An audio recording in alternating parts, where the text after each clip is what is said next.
I drove into northern Arkansas in late October of 2019. A little past noon, the dull sun pressing through a thin, colorless sky. The landscape felt empty in a strange way, not the peaceful kind of empty, but the kind that feels like something has drained out of the place and nothing has gone back in. I had rented a small farm cabin for a week, hoping to get away from noise, deadlines, and people. I picked the spot because the listing made it sound normal. Old farmland, a cabin rebuilt in the 80s, quiet fields, long dirt road, no nearby houses. I liked the idea of being alone, thinking clearly, and feeling the kind of silence only farmland can give. When I reached the gate, the wind had picked up. It blew dead grass across the dirt road, made the wire fence rattle, and carried a faint smell of dry soil. There was no sign of animals or people around. The fields stretched out in every direction like an old brown carpet, flat and stiff under the sky. The cabin stood about half a mile from the gate, tucked near a thin line of bare trees. From a distance, it looked abandoned, like something the land had eaten halfway and then forgotten. As I got closer, I noticed small details. A loose metal sheet on the roof flashing in the wind, a cracked window patch repaired with old tape, and the wide porch sagging slightly in the middle. Nothing felt dangerous, just neglected. When I stepped inside, the air smelled like dust trapped for years, mixed with old wood that never quite dried. The place had one bedroom, one bathroom, a small kitchen, and a living area with a thin carpet and a wood stove that looked like it hadn't been used in a long time. My plan was simple: eat, rest, write, take long walks, sleep early. I tried to treat the place like it was normal, but from the first night, something about the land itself made everything feel wrong. The first thing I noticed was the sound at night. The fields made noise, but not the kind you expect. There were no crickets, no calls from birds settling down, no movement from any animal at all. Instead, the fields made a low rustling sound, steady and thin, almost like small dry hands brushing through tall grass. Except the grass wasn't tall. It was short and dead. The second thing I noticed was how every corner of the property looked disturbed. Not damaged, but moved. The soil near the porch looked recently kicked or pushed, but not by boots or tires. More like someone had dragged something heavy through it. The area behind the cabin had long trails carved into the dirt, thin and shallow, like something had been pulled from the trees toward the open fields. I told myself it was old farming equipment, old ropes, maybe even animals dragging things years ago. But the trails looked too clean to be old. On the third morning, I found prints in the dirt behind the cabin. They were shaped like footprints, but too narrow, too long, and unevenly spaced, like someone had walked with something wrong with their legs. The prints led from the tree line to the back wall and then stopped, as if the person had simply disappeared. The dirt near the wall hadn't been disturbed, and there were no prints walking away. I stood there staring at them, waiting for my brain to make a normal explanation, but none came. Every night after that, something tapped the outside walls. Not loud, just soft, a single tap, then a pause, then another tap on a different wall. Always one at a time, always slow, like whoever or whatever it was didn't want to scare me. But the slowness only made it worse. The tapping moved around the cabin in a lazy circle, sometimes stopping for minutes, then starting again on the opposite side. It never sped up. It never tried to enter. It just made sure I knew it was there. I tried to sleep through it, but my body stayed alert the whole night, listening to the pattern of the taps, counting them, waiting for the moment something changed. Nothing did.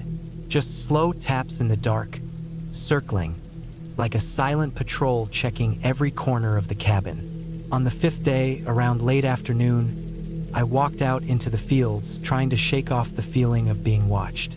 The wind had died again, and the sky had that dull metal color that makes the air feel heavier.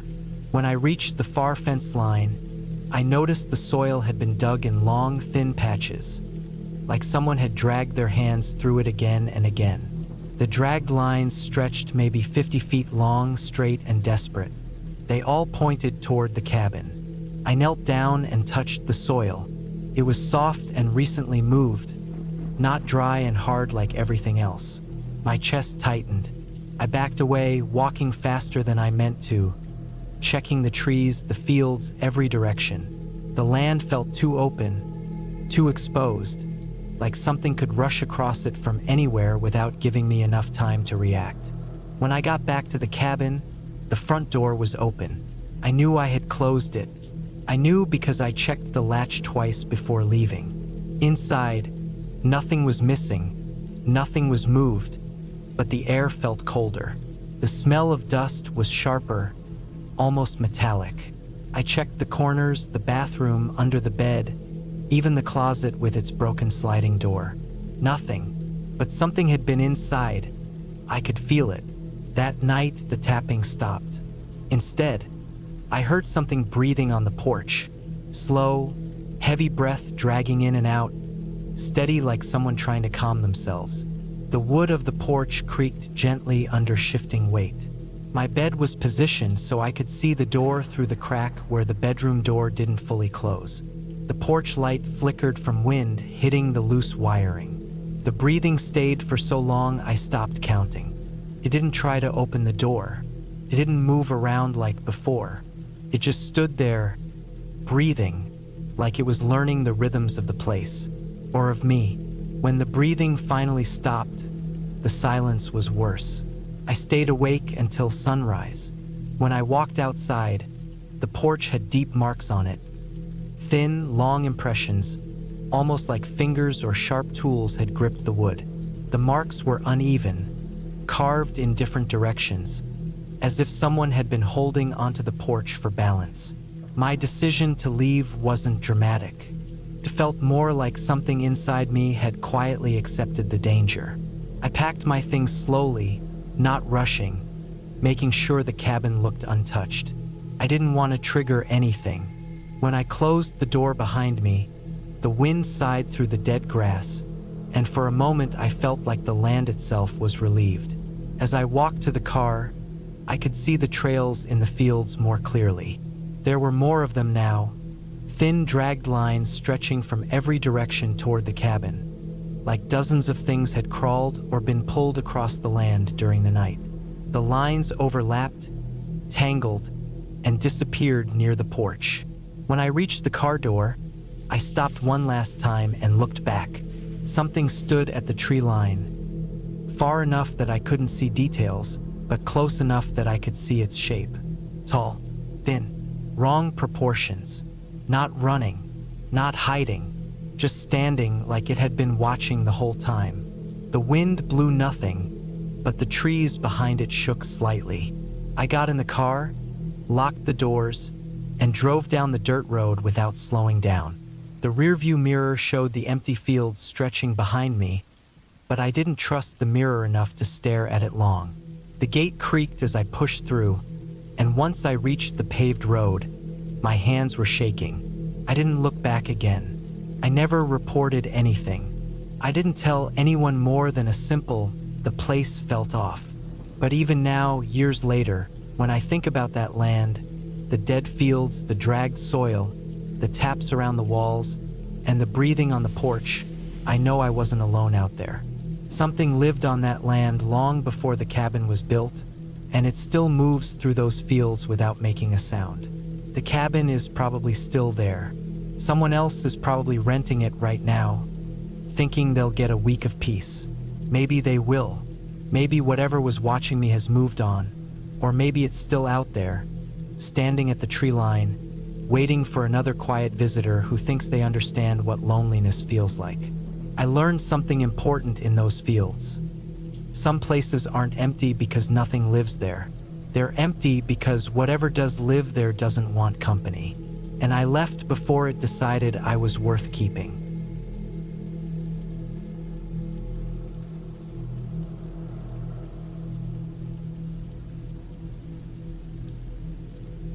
I never planned to spend a night in an old cabin beside a graveyard, but life tends to push you into places you never thought you would go. It was early October of 2014, and I had just turned 28. I had been driving through a rural part of northern Maine after a long work trip when my truck started making a loud grinding sound every time I hit a bump in the road. The nearest town was still miles away, and I didn't feel safe pushing it much farther. The sun was already dropping behind the tree line, and the sky had that strange dull color that comes before a cold night. When I saw a narrow dirt road branching off the main highway, I turned onto it, hoping to find somewhere safe to park until morning. The dirt road was rough, with scattered rocks and deep tire ruts that forced me to drive slower and slower.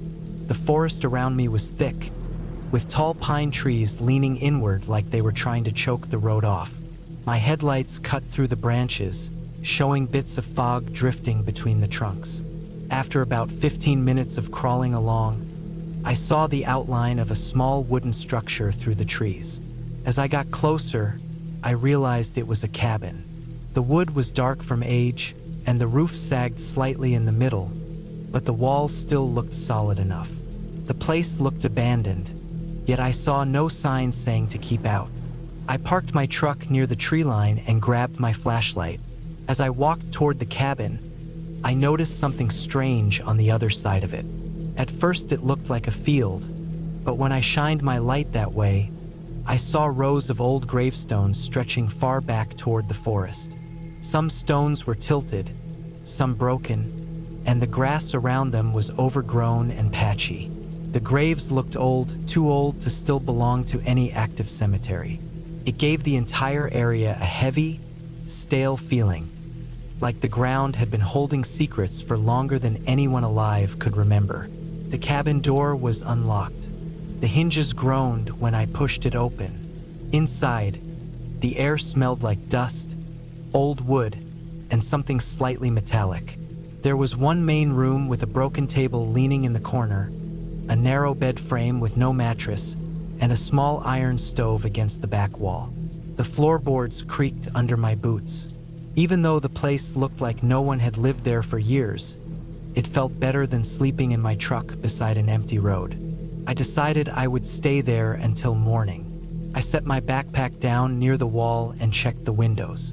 They were boarded from the outside, leaving only thin gaps of fading daylight slipping in. The boards didn't look new, and something about the way they were nailed, uneven, fastened at strange angles, made me wonder who had really used this place before. I tried not to think too much about it. I told myself I'd lock the door, sleep for a few hours, and leave as soon as it got bright outside. As night settled in fully, the temperature dropped fast. I could feel the cold pressing through the walls like it was trying to get inside. I kept my jacket on and sat on the floor with my back against the wall. The woods outside grew silent in that strange way that always happens deep in rural areas. No cars, no wind, just stillness. The kind of stillness that makes every small sound feel louder than it should be. A little after midnight, I heard the first noise, something like a soft scrape along the side of the cabin. It wasn't loud, but it was sharp enough to make my muscles tense. I held my breath and waited. A few seconds later, I heard another scrape, longer this time, dragging along the wooden boards outside. I thought maybe it was a branch blowing against the wall, but there was no wind. The air outside was absolutely still. I stayed quiet, hoping the noise would stop, but it didn't. It circled around the cabin, slow and careful, like someone dragging something pointed along the walls. I told myself it was probably an animal, maybe a deer brushing its antlers along the wood, maybe a stray dog, but the sound wasn't random the way animal movements usually are. It followed the walls in a perfect line, like whoever or whatever was outside knew exactly where I was. I grabbed my flashlight, kept it off, and listened. The scraping stopped once it reached the backside of the cabin. The silence that followed felt even worse than the noise. My heartbeat sounded too loud in my own ears. I waited for movement, but nothing happened for several minutes. Then I heard the crunch of footsteps on dry leaves near the door. They were slow, careful, and they stopped right at the entrance. The The door handle clicked as if something brushed against it. The door didn't open, but the thought of someone standing inches away on the other side made my skin crawl. I didn't move the rest of the night. At some point, maybe around 3 in the morning, I heard something else. Something heavy sinking into the ground repeatedly, almost like someone was digging. The graveyard sat just behind the cabin, and the digging sound was coming from that direction. It wasn't fast or frantic. It was steady, purposeful. The rhythm of metal hitting soil echoed softly through the still air. I refused to turn on my flashlight. I didn't want to see anything through the cracks in the boards. The digging stopped after about 15 minutes, followed by the faint rustle of old grass and the slow steps of someone walking between the gravestones. I pressed my back harder against the wall and stayed completely silent, trying to steady my breathing. I didn't sleep at all, just sat there, frozen, until the sky outside slowly began to lighten. When the first bit of daylight pushed through the cracks, I stood up slowly, wiped my sweaty hands on my jeans, and opened the door. The cold morning air rushed in. The forest looked quiet and normal, like the night had been nothing but a nightmare. But the ground outside the cabin door had footprints, fresh ones, deep from the weight of a person. They led toward the graveyard. I followed them with careful steps. The footprints moved between the gravestones until they stopped at one spot near the middle of the cemetery. The soil there was loose and freshly turned. Someone had dug into the grave during the night. The dirt was piled unevenly, and there was a clear space where something had been dragged out and carried away. I saw marks on the ground leading back toward the woods behind the far end of the graveyard. Drag marks, long and deep. I didn't want to know what had been taken. When I walked back toward the cabin, I noticed something I hadn't seen in the dark. On the back wall of the cabin, long scratches marked the wood, deep cuts like someone dragging a tool or a knife. The scratches formed a shape, not letters or a symbol I recognized, but a messy pattern that looked like it had been carved in a hurry. My stomach twisted. That scraping sound I heard wasn't an animal. It was someone carving those marks in the dark while I sat on the other side of the wall. I grabbed my things, hurried to my truck, and started the engine. It made the same grinding noise as the night before, but it still moved. I drove out of that place as fast as the dirt road allowed. When I got back to the highway, I didn't stop driving until I reached a small town with a gas station and a working phone. I didn't tell anyone what I saw. I didn't mention the grave, the footprints, or the carved marks on the cabin. I just told the mechanic I needed my truck looked at. For weeks afterward, I tried to convince myself the whole night had been a mix of exhaustion and imagination. But 3 days later, while checking the news online, I saw a short article about human remains found deep in a forested area in northern Maine. The report mentioned old burial sites that had been disturbed recently. No suspects, no clear details, but the photo of the location showed the same tree line I had seen from the cabin's doorway. I never went back to that part of the state. Even now, years later, when I think about that night, the part that stays with me the most is not the digging or the footsteps or even the fresh grave. It's the fact that someone knew I was in that cabin.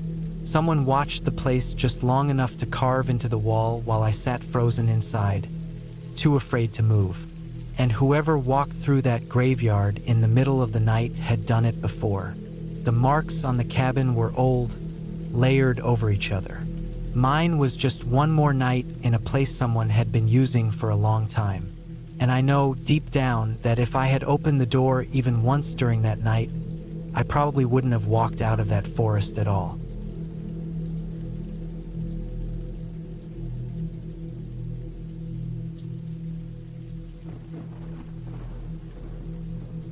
I reached the edge of the Amazon rainforest in late August of 2016, traveling farther than I had ever planned.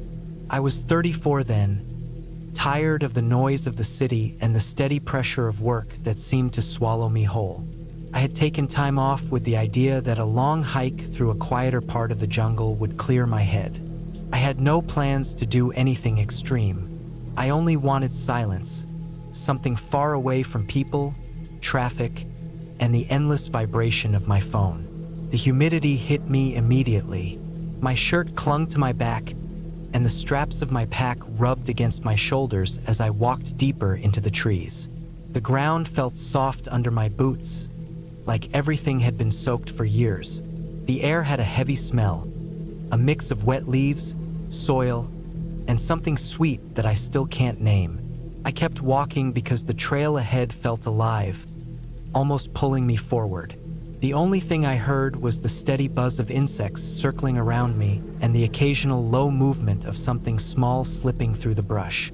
I planned to reach a marked camp before night, but as the sun dropped behind thick clouds, I realized I had misjudged the distance.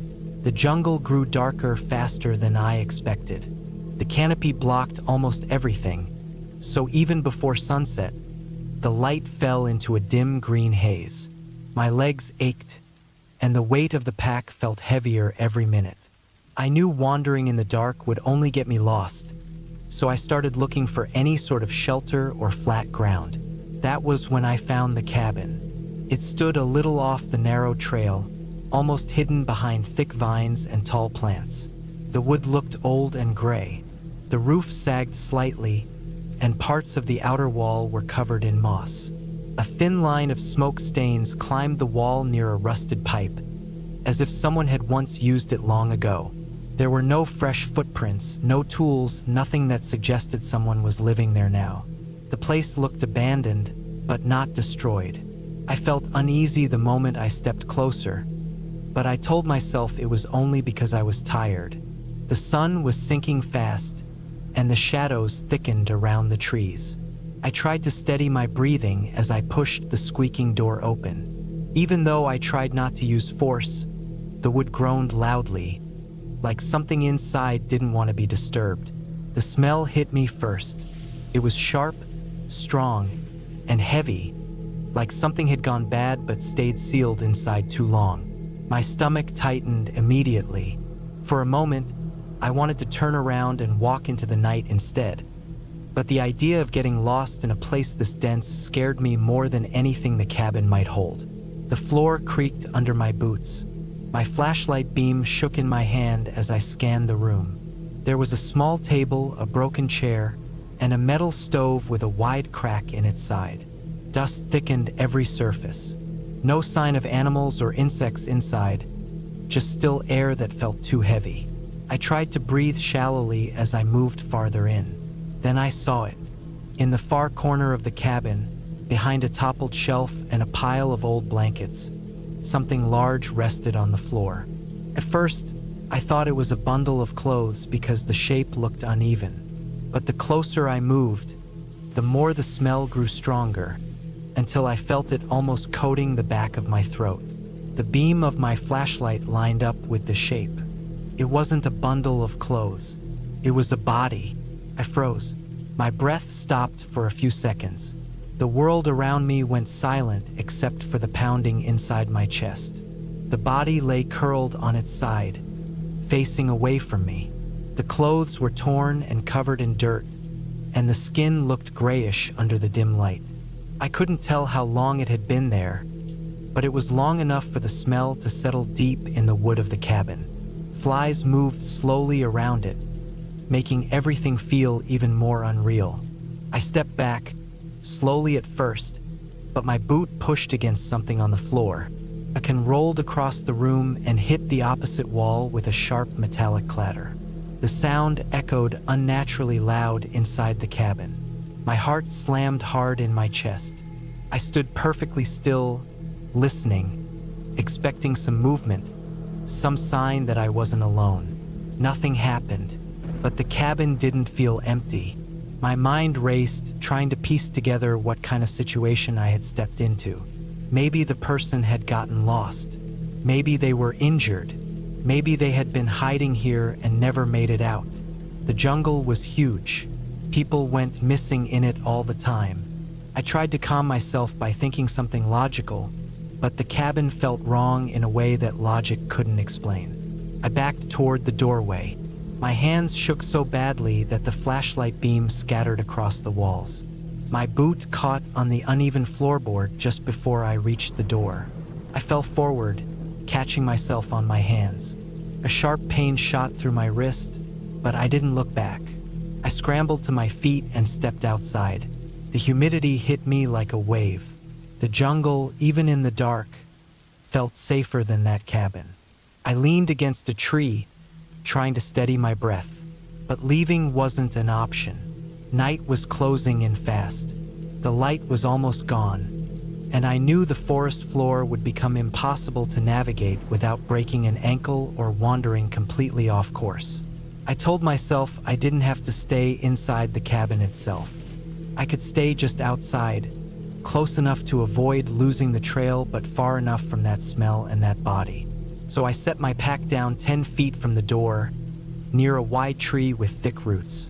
I sat with my back against the trunk, trying not to look at the cabin, though its shape loomed in the dark like a waiting mouth. Night sounds began creeping in. The insects grew louder, clicking and buzzing from every direction. Something larger moved in the bushes every few minutes, and every time I tensed until the movement faded. I kept staring at the cabin door because my mind kept imagining it slowly opening on its own. Hours passed. The heat didn't drop at all. Sweat soaked my shirt and my hair stuck to my forehead. My muscles hurt from staying still, but I didn't want to move. Every time I closed my eyes, I saw the body curled in that corner again. Sometime past midnight, I heard something that made my entire body freeze. A sound came from inside the cabin. It wasn't loud. It wasn't clear. It was something soft, like a slight shift of weight on wood. For a moment, I convinced myself it was an animal outside brushing against a wall. But the sound came again, this time sharper, like something tapping lightly on the floorboards. I stared at the door, my breath held tight in my chest. I felt trapped, even though I was outside. The dark around me felt endless, but the cabin felt alive in a way that made my skin crawl. My thoughts collided with each other. I told myself that bodies settle, with shifts, things move naturally on their own. I forced myself to believe that, but fear does not listen to logic, and mine had its claws deep. I stayed awake until first light touched the sky. The moment the jungle turned a softer shade of gray, I grabbed my pack and left as fast as I could. I didn't look back. I didn't try to check anything inside the cabin again. I didn't even stop to drink water until I was several miles away. Hours later, I reached a ranger station. My clothes smelled like sweat and dirt, and my hands still shook when I tried to take out my map. I reported the cabin, its location, and what I had seen. They wrote everything down. They told me they would check it. I didn't stay to hear anything else. I only wanted to leave the forest. Days later, after I had returned to a busy town far from the jungle, I still felt the weight of that night on my shoulders. I kept thinking about the cabin, about the body, and about the sounds I had heard. A few days after I filed the report, I received a message saying they had found the cabin exactly where I said it was. They confirmed the body was there. They said it had likely been there for months, maybe longer. They didn't mention anything unusual. They didn't mention any signs of someone else being there recently. They said the place was empty, silent.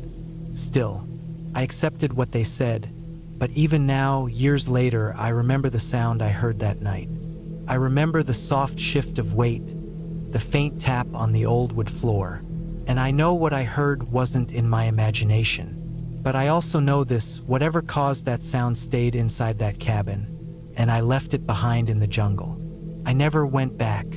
I never will. And that is the only reason I'm able to sleep at night, because I walked away in time.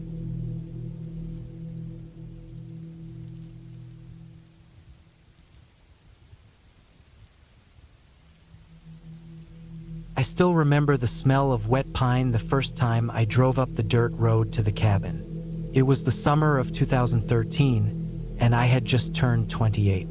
I wanted to escape the city for a week, just me and my old Labrador, Tucker. The cabin was in the northern forests of Minnesota, tucked far off any main road. The GPS barely worked past a certain point, and I had to navigate the last 5 miles on a narrow trail that seemed like it hadn't seen a car in years. The sun was setting, turning the forest into long shadows that twisted over the road like dark fingers. My heart raced a little with excitement and the creeping feeling that I was about to step into a place completely disconnected from the world. The cabin itself looked ordinary at first. Weathered wood, a stone chimney, a small porch with a cracked swing that creaked when I sat on it. But the more I looked around, the more I noticed things that made me uneasy. The windows were dusty and streaked with grime, and the doorframe had a deep scratch running along it. It wasn't the kind of scratch you'd expect from a careless move of furniture. It was long, jagged, deliberate. I shook it off and told myself it was probably from some tree branch or maybe a bear. Inside, the cabin smelled like old wood and damp earth. The floorboards were uneven, and the furniture was sparse. A small table, 2 chairs, a rickety bed with a thin mattress, and an old wood stove in the corner. I unpacked my backpack, set up a small lantern, and let Tucker explore. He sniffed every corner, ears perked and tail wagging, but even he seemed tense.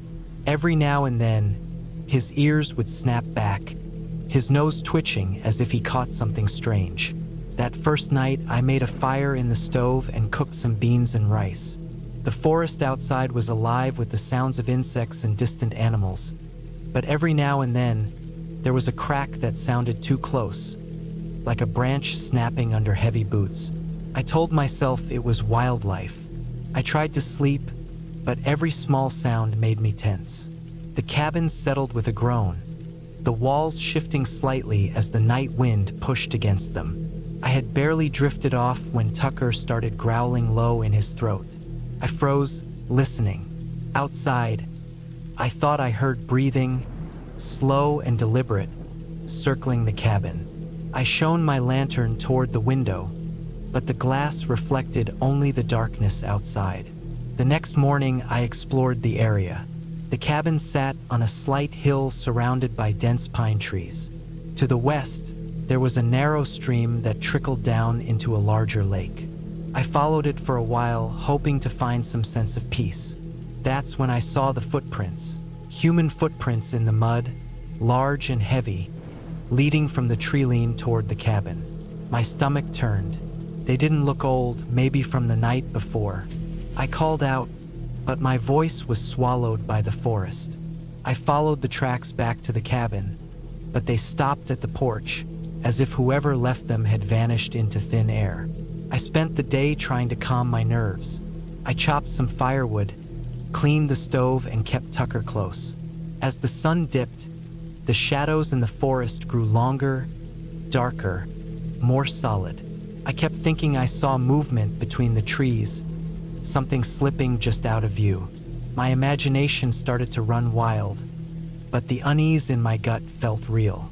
I locked the cabin door and pushed a chair under the handle.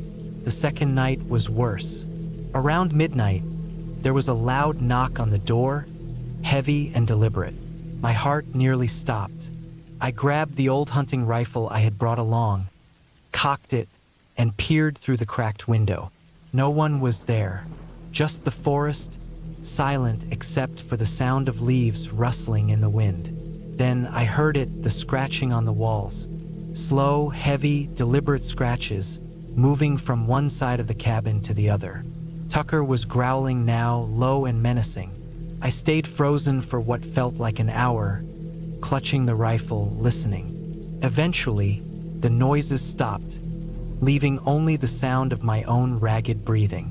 By the third day, I realized I couldn't just wait around. I needed to know what was happening. I checked the surroundings carefully, looking for signs of someone hiding, watching, anything unusual. That's when I saw them. Little marks in the trees, not scratches but carvings, crude symbols scratched into the bark. They were fresh. Something was definitely out there, aware of my presence.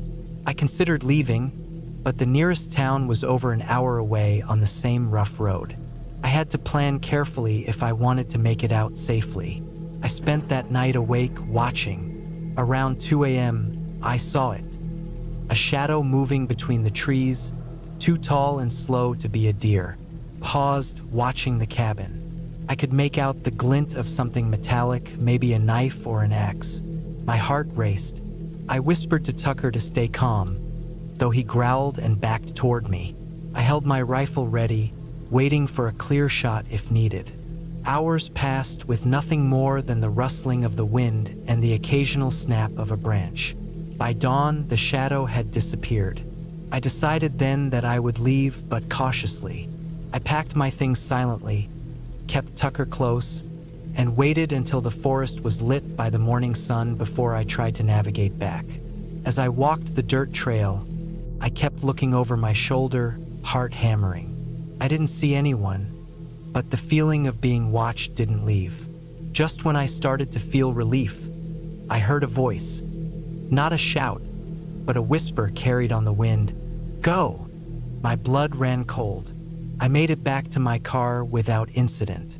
My hands were shaking so badly I could barely start the engine. On the drive back to the nearest town, I kept looking at the rearview mirror, expecting someone to emerge from the trees behind me. No one ever did. When I finally reached a gas station, I called the local sheriff and reported what I had seen. They listened politely but told me the area was known for trespassers and occasionally dangerous drifters hiding in the forest.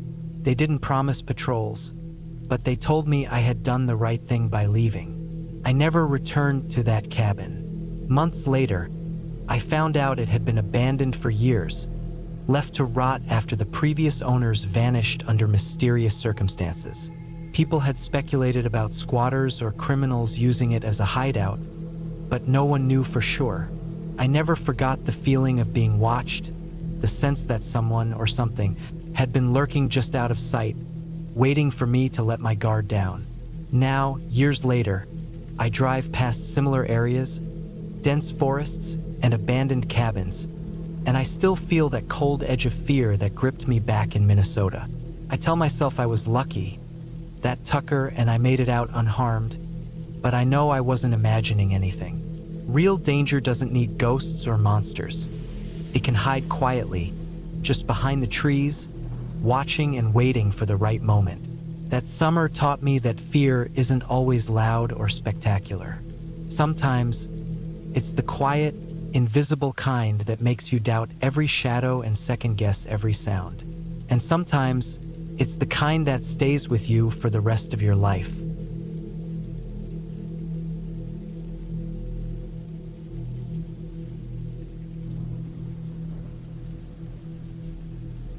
I drove north for most of the afternoon, keeping the windows halfway down so my dog, Milo, could stick his head out and breathe in the cool air. I had taken a few days off work because my head felt too crowded, and I wanted to get far away from the noise of the city.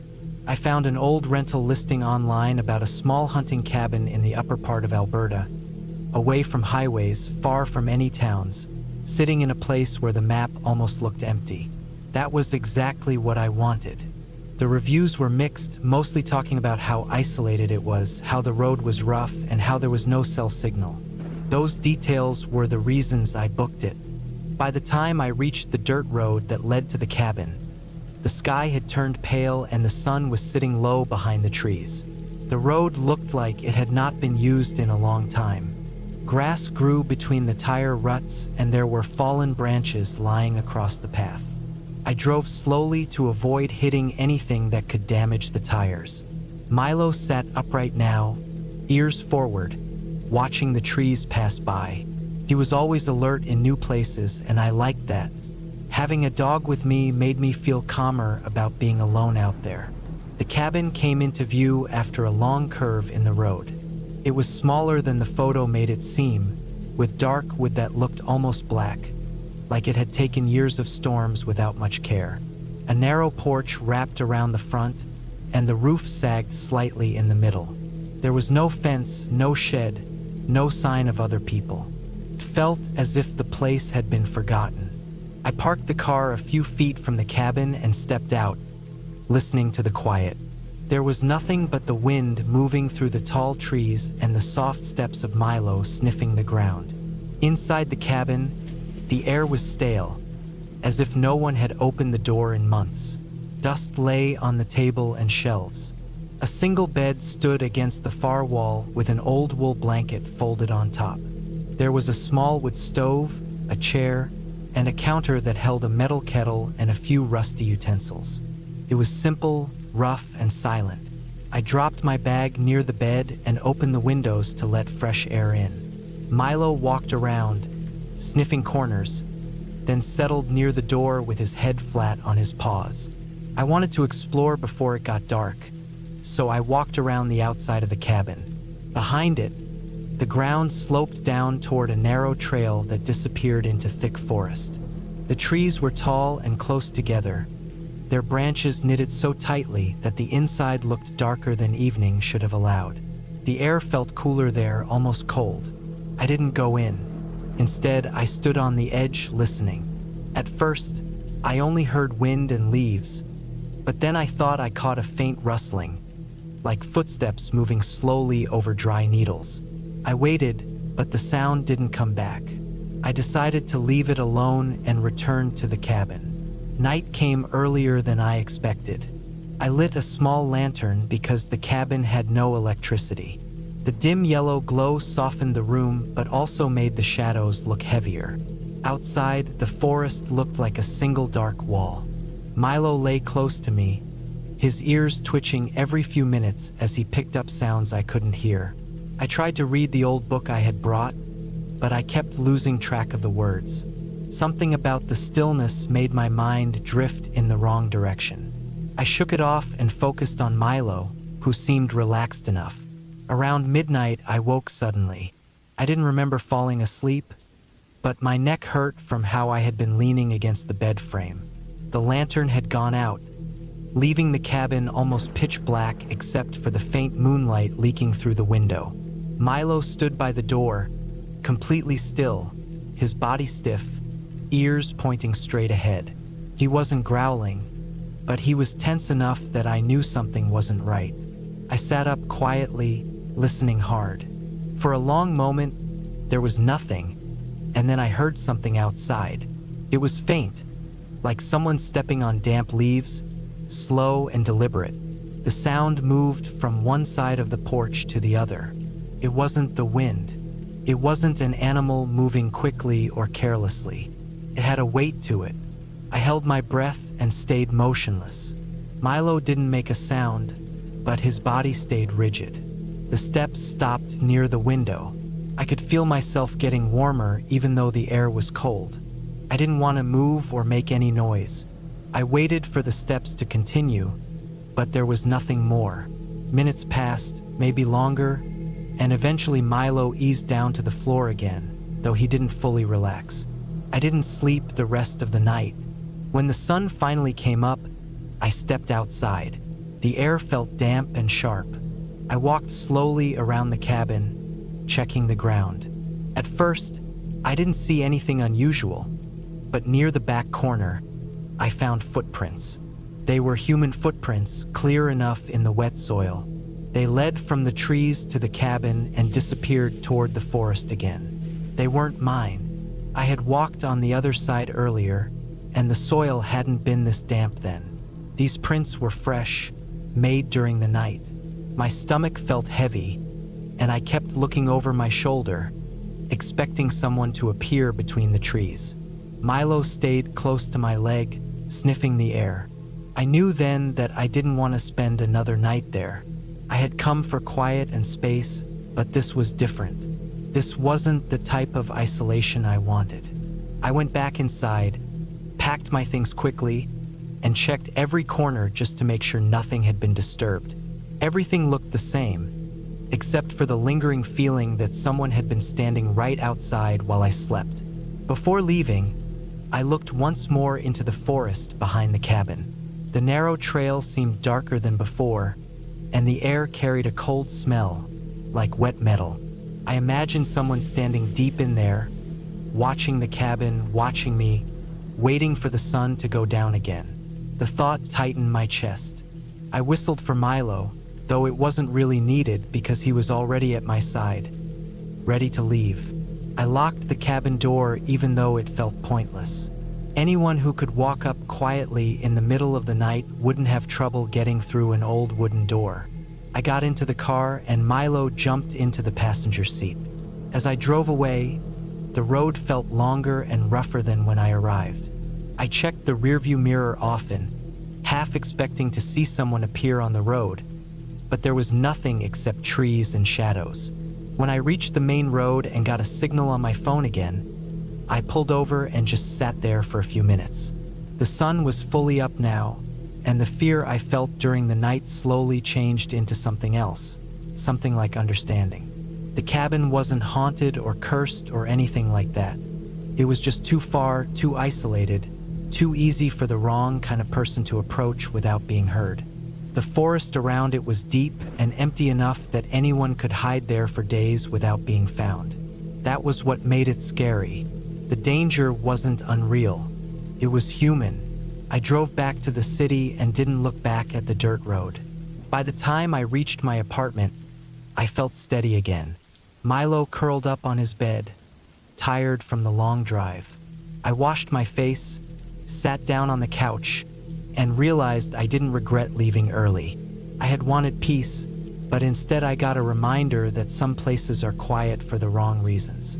There's a difference between being alone and being unprotected. I understood that clearly now. I didn't report anything. There was no proof of anything besides footprints, and footprints in the woods don't mean much to anyone except the person who sees them. But the next time I decide to escape the city, I know I'll choose a place where the silence doesn't carry footsteps, and where the darkness doesn't feel like someone standing just out of sight, waiting for me to fall asleep. And I know I'll never stay in a cabin that deep in the forest again, even with Milo by my side.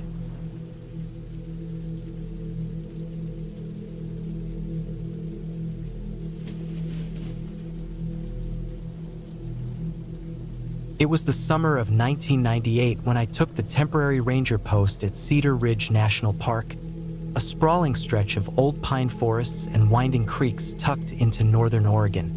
I was 27 then, a Green Ranger with just enough experience to handle basic patrols and campfire safety checks, but not enough to understand the kind of isolation this park could offer. The cabin I was assigned to was an old log structure near the northern edge of the park, isolated by over 3 miles of gravel roads that weren't regularly maintained. The main ranger station was 2 hours away, and in the evenings I was entirely alone. The cabin itself had seen better days. Its roof sagged slightly on the eastern side, and the wood smelled faintly of damp and decay, though it had been treated a few years prior. The small stone chimney hinted at nights where snow or rain could hammer against the roof while the inside stayed warm. Inside, it was furnished sparsely.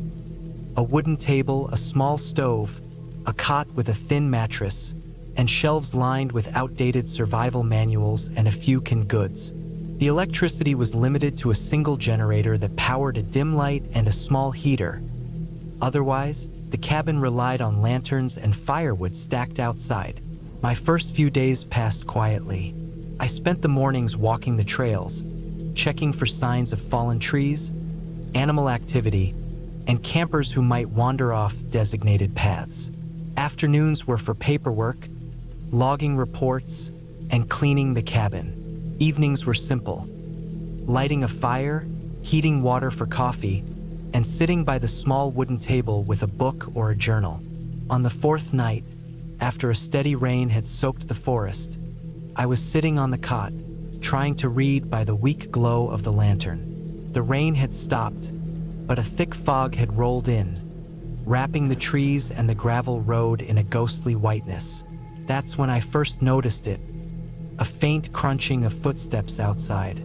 At first, I thought it was an animal, deer, raccoon, maybe a stray dog, but the steps were heavy, deliberate, and slow, moving across the wet gravel in a way that didn't match anything I knew. I froze, listening. The cabin's walls were thin, and I could hear the faint drip of water from the eaves, the distant murmur of a creek, and then steps again, closer this time. I grabbed the flashlight from the shelf, switching it on, and swept the beam across the surrounding darkness. Nothing, just the fog hugging the treeline. My heart was pounding, a mix of fear and disbelief. The nearest road was a mile away. There shouldn't have been anyone around. I tried to convince myself it was just a lost hiker, but the sense of being watched wouldn't leave. I made sure the door was locked and slid a knife from the shelf into my coat pocket, the cold metal reassuring against my palm. The steps stopped abruptly, as though whoever or whatever had been walking was now frozen, listening as intently as I was. I held my breath, staring at the cabin's fogged windows, waiting. After what felt like an eternity, the sound faded, leaving only the rhythmic tick of my wall clock and the occasional drip of water. Sleep didn't come easily that night. I kept waking to imagine noises, the rustle of leaves outside, the scuttle of small animals, footsteps that might not have been there at all. I told myself repeatedly that I was alone, that no one would bother a small, out-of-the-way ranger cabin. But deep down, a tension settled in my chest I couldn't shake.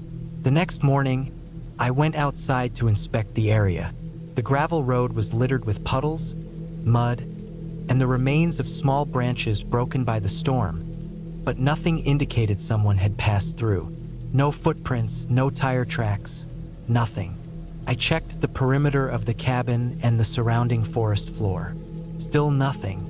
Yet I couldn't ignore the feeling that someone had been there just last night watching. Days passed. The sun came out, the fog lifted, and the forest regained its normal rhythm. Birds chirped, squirrels scuttled up trees, and the creek's water glistened under sunlight. I tried to return to normal routines, but I became hyper-aware of every sound. A snapping twig, the rustle of brush, even the groan of the cabin's timbers as they settled. It happened again on the 7th night.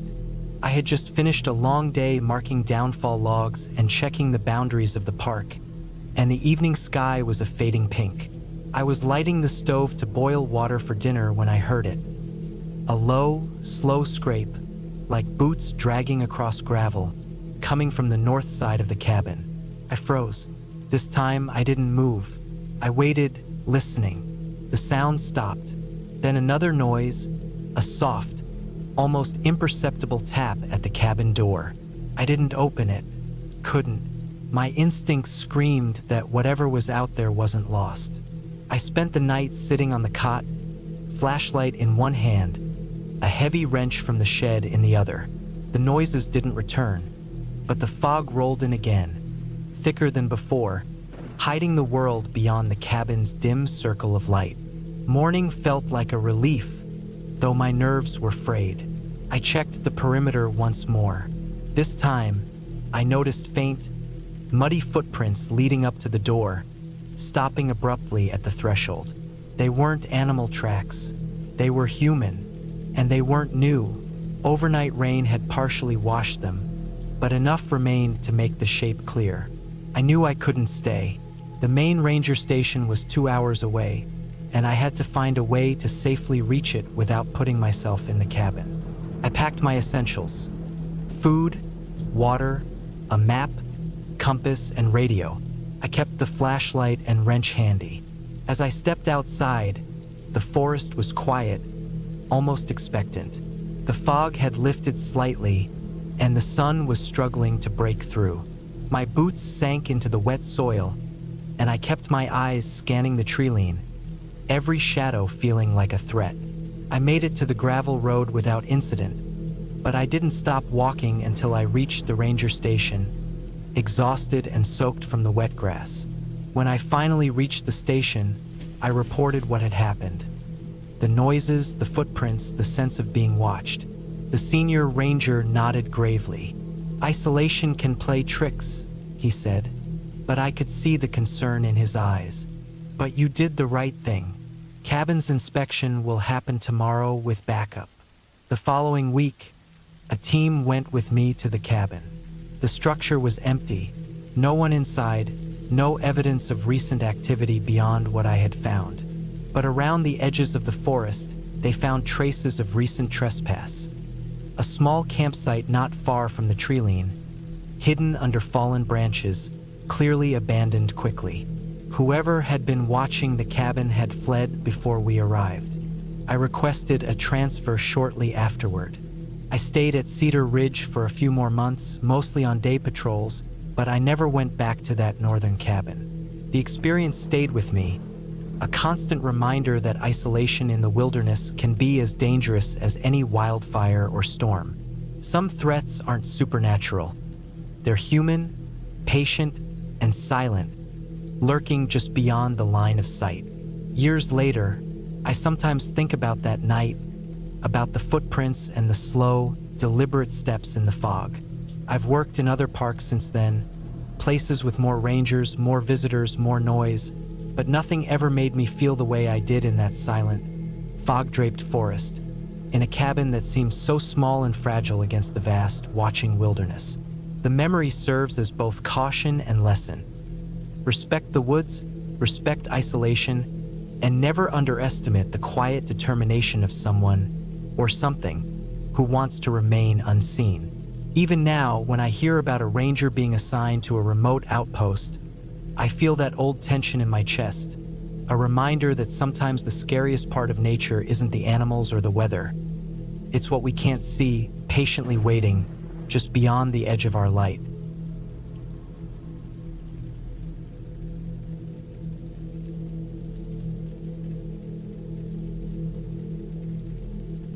It was November 1987, and I was 27, tired of city life and the constant hum of traffic and fluorescent lights. I had bought a small plot of land in northern Vermont, up in the Green Mountains, where the forest was dense, the air crisp, and the roads barely wide enough for 2 cars to pass. My plan was simple, naive even. I would build a small cabin, live quietly for a while, and escape the noise that had been suffocating me for years. I had no experience with construction beyond the occasional shelf or fence post, but I had determination, and that counted for something, or so I kept telling myself. The week I decided to start, the weather turned sour. Rain came in sheets that made even the old maples bow under the weight of water. On the first night I was out there, I was soaked to the bone within minutes. The dirt path I had followed to reach the land had already turned into a river of mud. I had a small tent with me, but I couldn't sleep. The wind shredded the canvas and the rain drummed against it like a relentless warning. I sat there in the dark, listening to water rush through the narrow creeks that crossed the property, wondering if I had made a huge mistake. The next morning, I started unpacking my supplies. I had a basic set of hand tools, a few sacks of cement, and some planks I had managed to salvage from a nearby abandoned barn. I began clearing a small area near the edge of the forest, far enough from the stream to avoid flooding, but close enough that I could hear the water. The soil was soft and slippery, making it harder to level the ground. Each time I dropped a plank or dug a post hole, mud splashed into my boots, filling them, soaking through to my socks. By noon, I was covered in grime, but I felt a strange satisfaction. I managed to set the foundation for my cabin by mid-afternoon, using rough stone I had collected from the surrounding land and binding them with cement. It was slow work, slow and exhausting, but the rhythm of lifting, placing, and leveling offered some comfort. By the time night fell, the rain had returned, heavier than ever, and I had to abandon the site. I crawled into my tent with my clothes dripping and fell asleep almost instantly, exhausted, only to wake hours later to a sound I couldn't immediately place.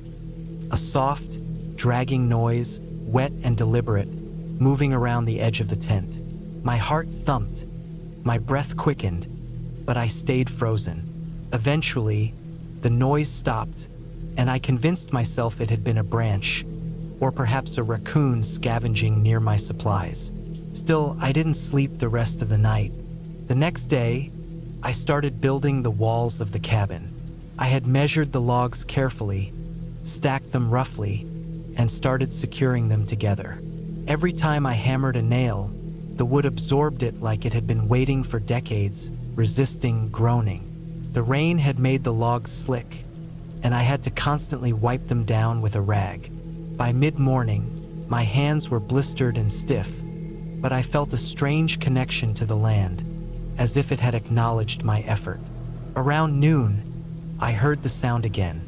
It was soft, almost tentative this time, like something was creeping along the edge of the clearing. I tried to focus on my work, but it was impossible to ignore. My stomach knotted, my pulse quickened, and I realized that whatever it wasn't an animal I had ever seen before. I tried to rationalize. Maybe it was a bear, though it sounded too cautious, too aware. Maybe it was another human. An intruder?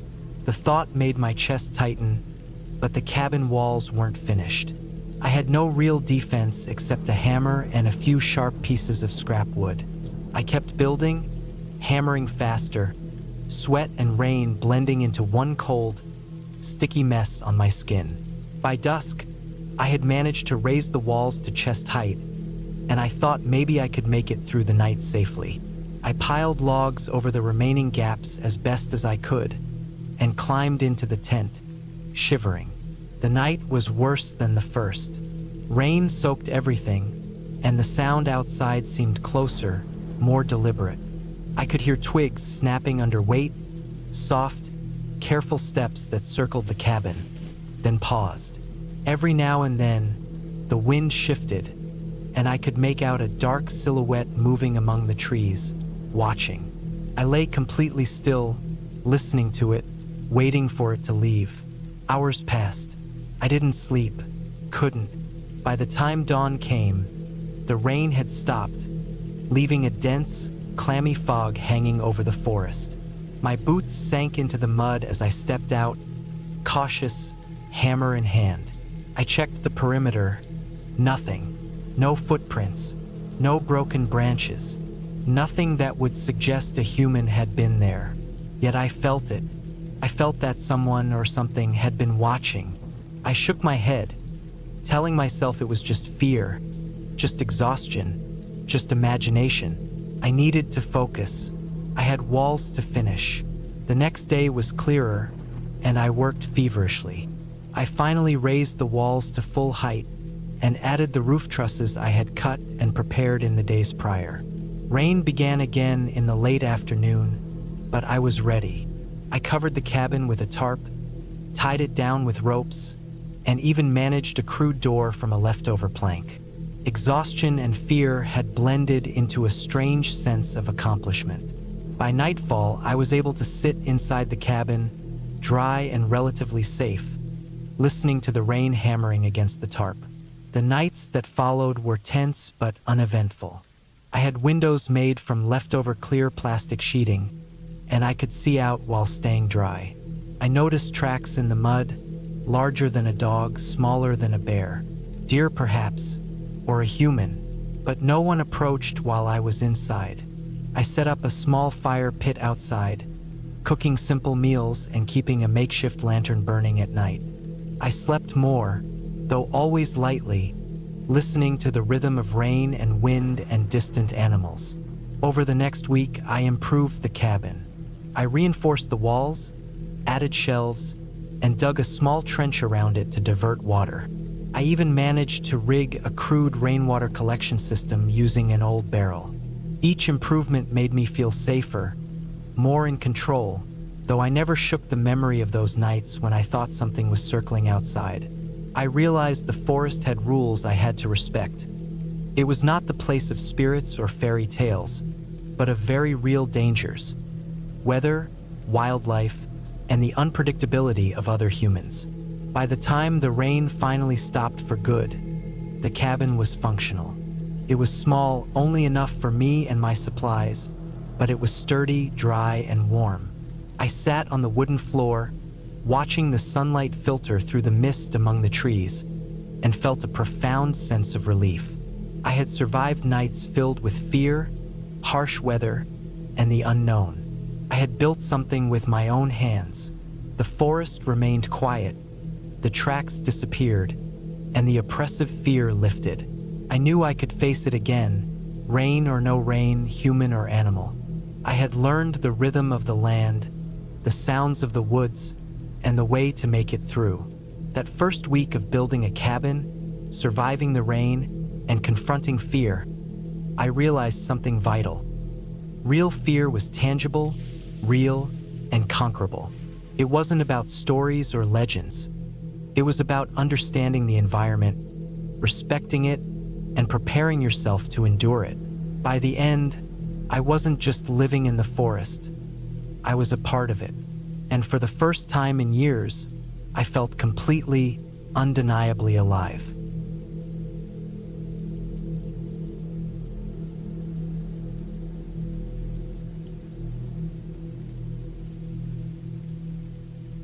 It was the fall of 2011 when I first drove past the cabin my ex-husband, Tom, had built in the backwoods of northern Maine. I hadn't intended to stop. I was just passing through on my way to a hiking trail I used to visit when I needed to escape the world. The road was narrow, barely wide enough for one car in some places, and lined with tall pine trees whose branches reached over the asphalt like skeletal hands. The air smelled of wet leaves and the faint musk of decaying wood. I felt a strange pull as I passed his cabin, sitting alone in a small clearing, the kind of place that looked like it had been abandoned for years. I hadn't been back there since our divorce 3 years earlier. I had tried to erase everything about him from my life. The shared apartment, the collection of mismatched dishes, the photographs we'd taken on trips I no longer wanted to remember. But the cabin had remained like a stubborn ghost.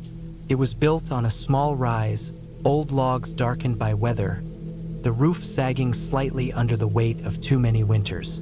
Windows were grimy, and one of them had a large crack running diagonally across it.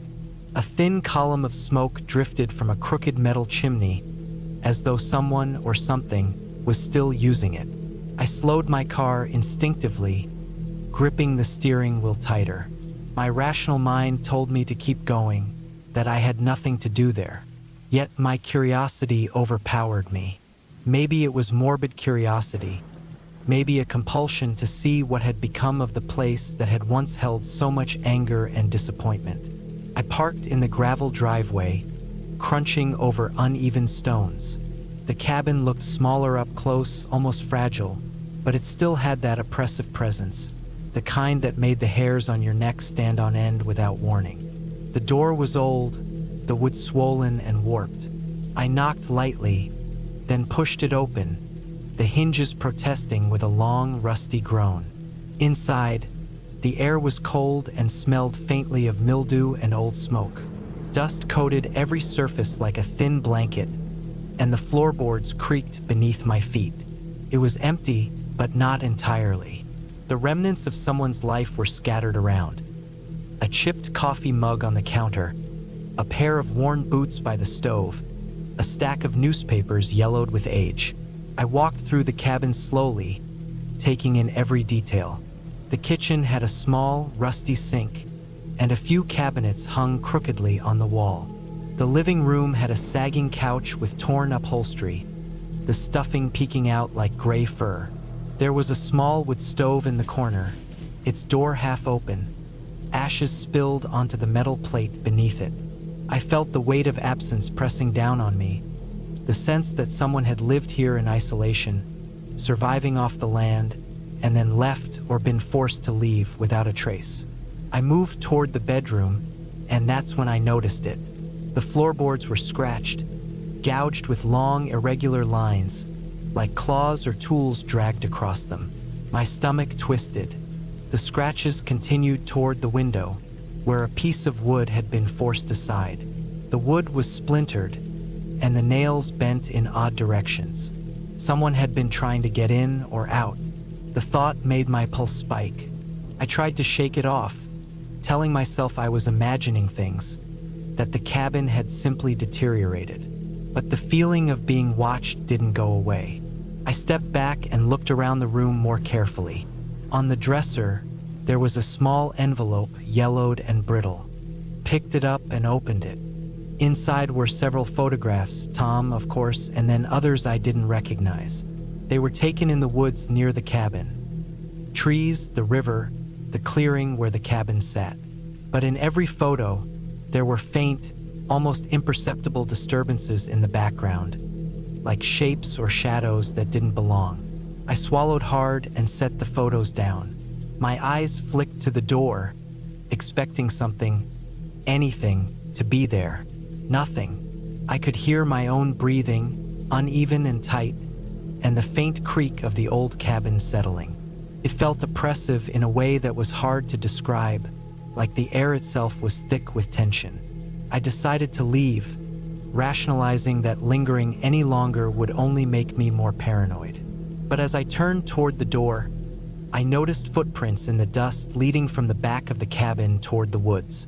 They were large, heavier than mine, and they didn't seem old. My heart pounded. I debated leaving the car and getting out of there, but something, an unexplainable need, kept me frozen. I crouched to inspect the prints. They weren't perfect. Some were smudged, as if whoever or whatever had been moving here didn't want to be seen clearly. They led to a part of the woods that seemed almost impossibly dense. Trees close together, branches hanging low.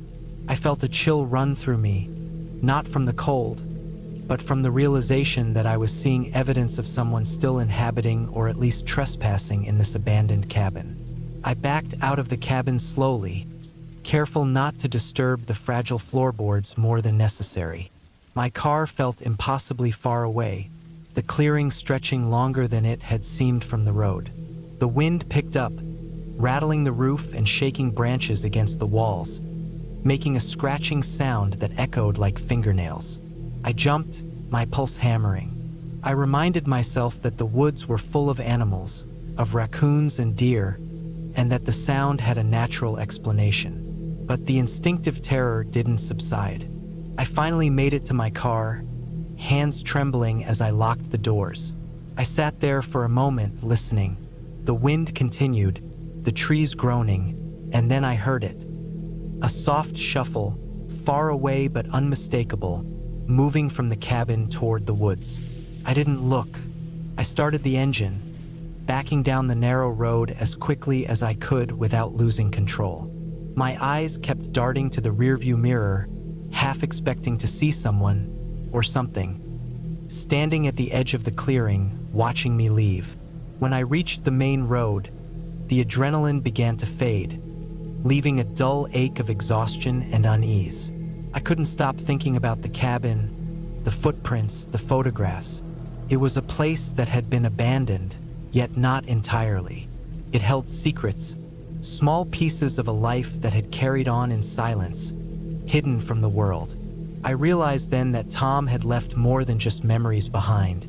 He had left a presence, a reminder that some things never truly disappear, no matter how far you run. Weeks later, I returned to the area, but the cabin was gone. Not burned, not demolished, just disappeared. The clearing was empty, overgrown with new growth, as if the cabin had never existed. I searched for footprints, disturbances, anything to explain the feeling I had experienced, but there was nothing. It was both a relief and a mystery, leaving me with the unsettling knowledge that sometimes the past doesn't leave a trace, yet its weight lingers far longer than you think. The experience stayed with me, a quiet cautionary tale in my mind. I never passed that road again without gripping the wheel a little tighter, eyes scanning the tree line for signs that the cabin, or something like it, might return. And in the quiet moments, when the wind rattled the windows of my own home, I could still feel the presence of that empty, forgotten place, reminding me that some things you leave behind aren't as abandoned as you hope.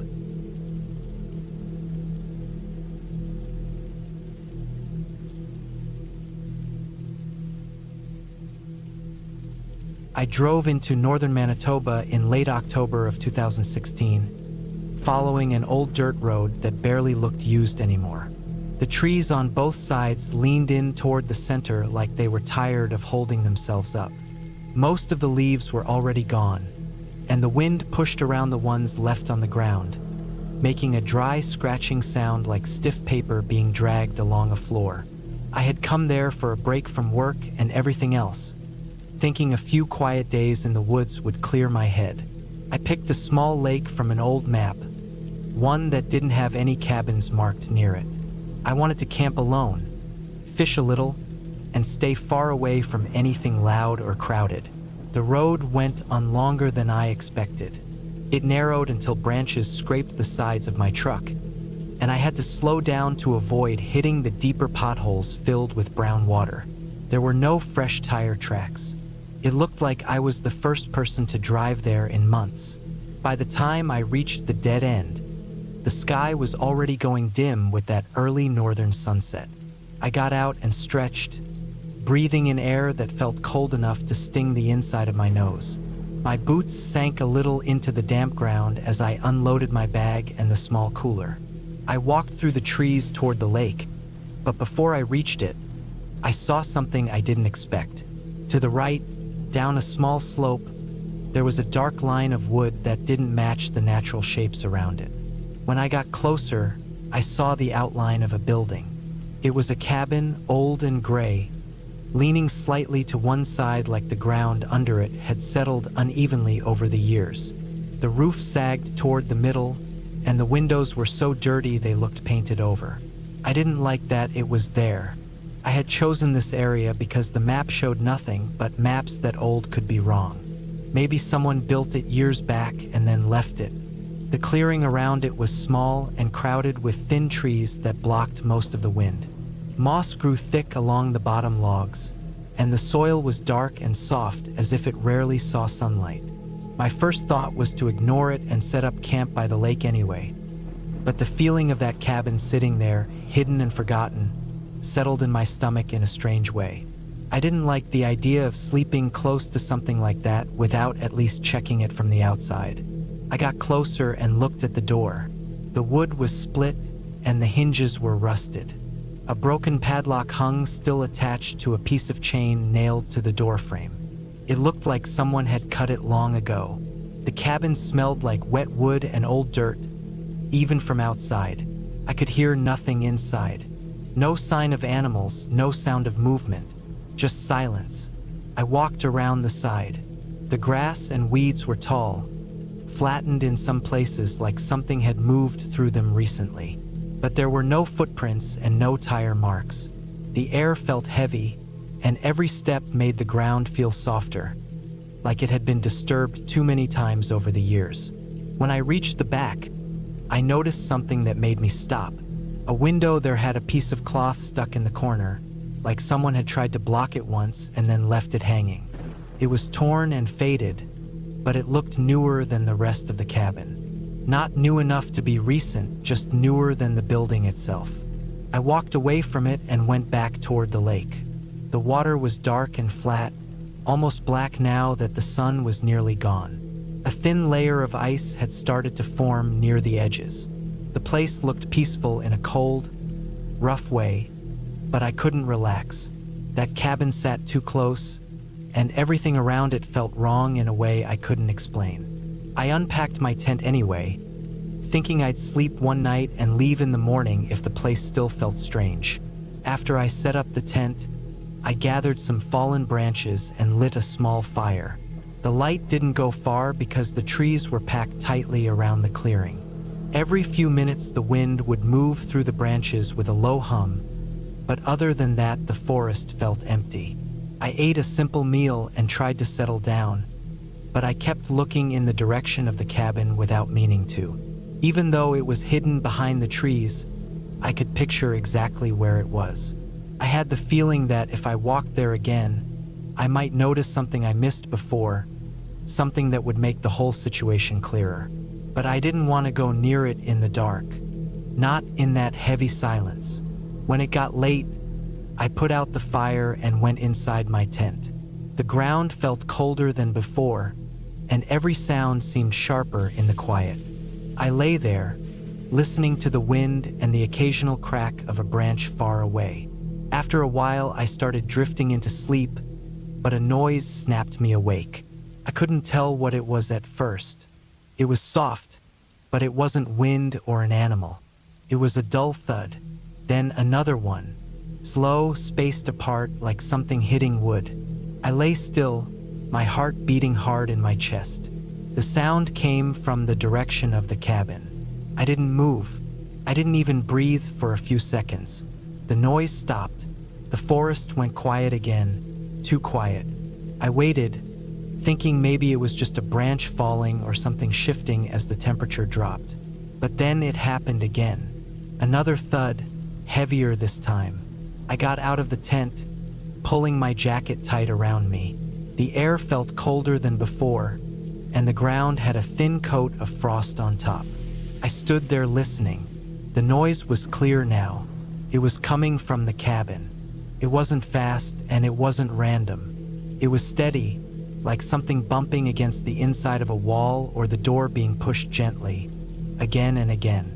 I didn't want to go near it, but I knew I wouldn't sleep unless I checked. I grabbed my flashlight and walked toward the trees.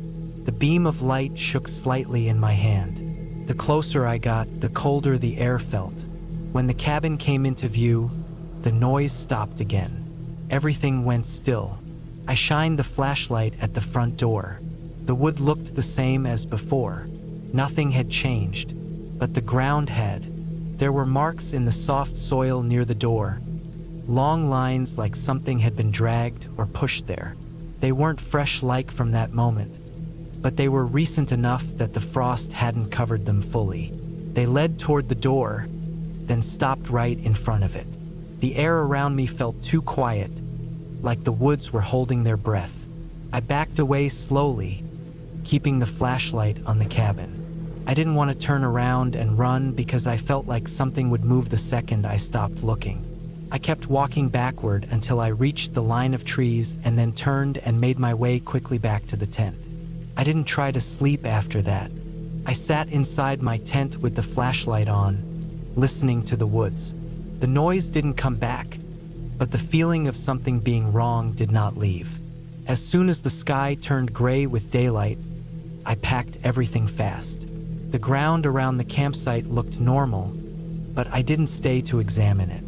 I kept my eyes on the trees as I walked toward the truck.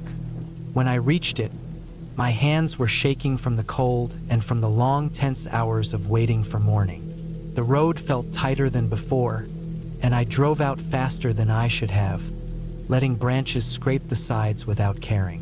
When I finally reached the main road, I felt the tension in my shoulders drop a little. The forest looked far more normal in the distance, like nothing had happened.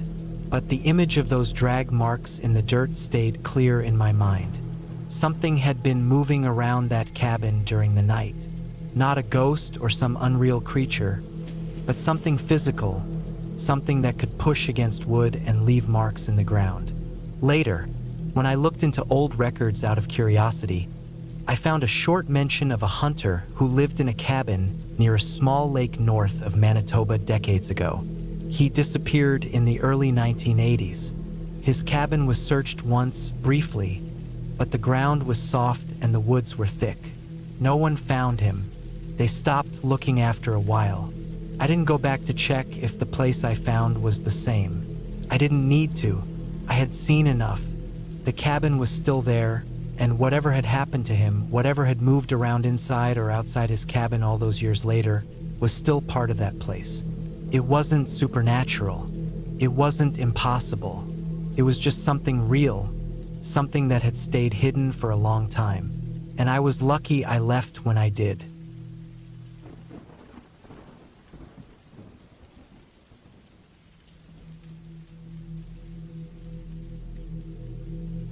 It was late October in 2013 when I decided to take a solo trip to the Scottish Highlands.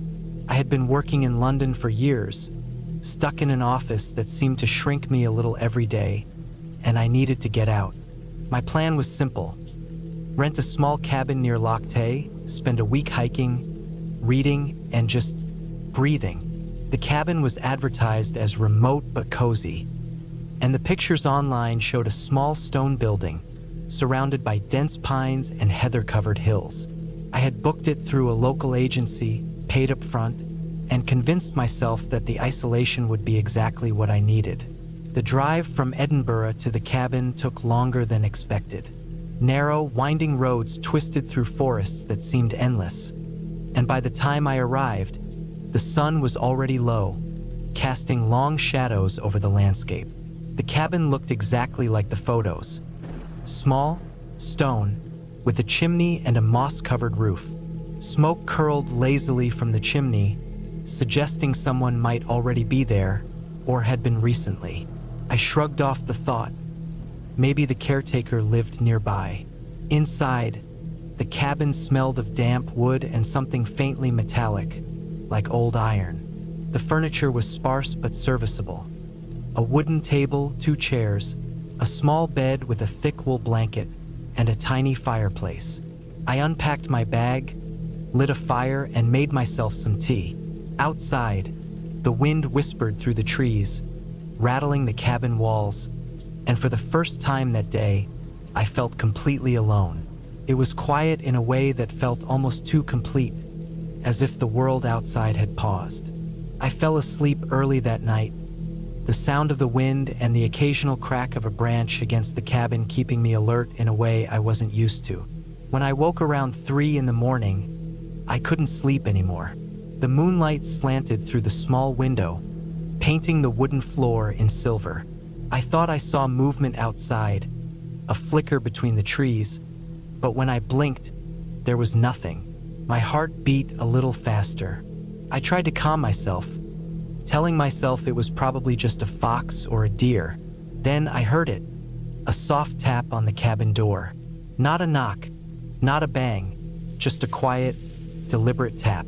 I froze. The cabin was locked, but the sound was unmistakable. My rational brain argued that it must be the wind, but instinctively, I knew it wasn't. The tapping came again, a little louder this time, almost measured. I grabbed the small flashlight I kept in my bag and approached the door slowly. When I peered through the small window, I froze completely. There was a woman standing outside. She was tall, thin, and wore a long, dark coat that reached her ankles. Her hair was black and long, tangled as if she had been wandering through the woods for days. But it wasn't just her appearance that unnerved me. It was her eyes. They were too still, too dark, and they seemed to look straight through me. She didn't speak. She didn't move toward me. She just stood there, staring. I stepped back from the window, my hands trembling. Part of me wanted to lock every door, hide, and wait for morning. But something kept me rooted to the spot, a mixture of curiosity and fear. I grabbed my phone. No signal. Typical for remote Scotland, I reminded myself. I needed to stay calm. Hours passed. I didn't sleep. I kept the fire going, checking the windows every few minutes. The woman didn't leave. By dawn, I saw her clearly for the first time. She wasn't walking around the cabin. She was just standing in the tree line, watching. The wind shifted, and her coat rustled, but she didn't move closer or make a sound. I started feeling something I hadn't felt before.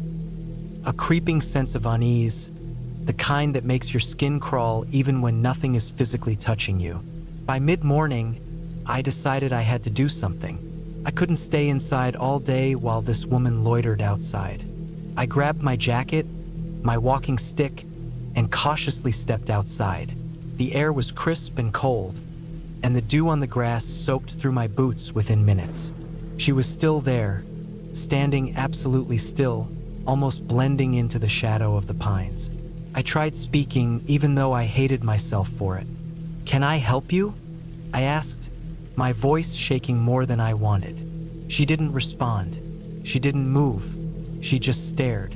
Every instinct told me to run back inside, but my legs felt rooted to the spot. And then she did something that made me break. She lifted her hand slowly, pointing toward the far edge of the property, toward a path I hadn't noticed before. My heart pounded. I didn't want to follow, but I had a strange, almost magnetic sense that I needed to see. I moved slowly, keeping my eyes on her. The trees whispered with the wind, and the air smelled faintly of wet leaves and something else, something metallic again.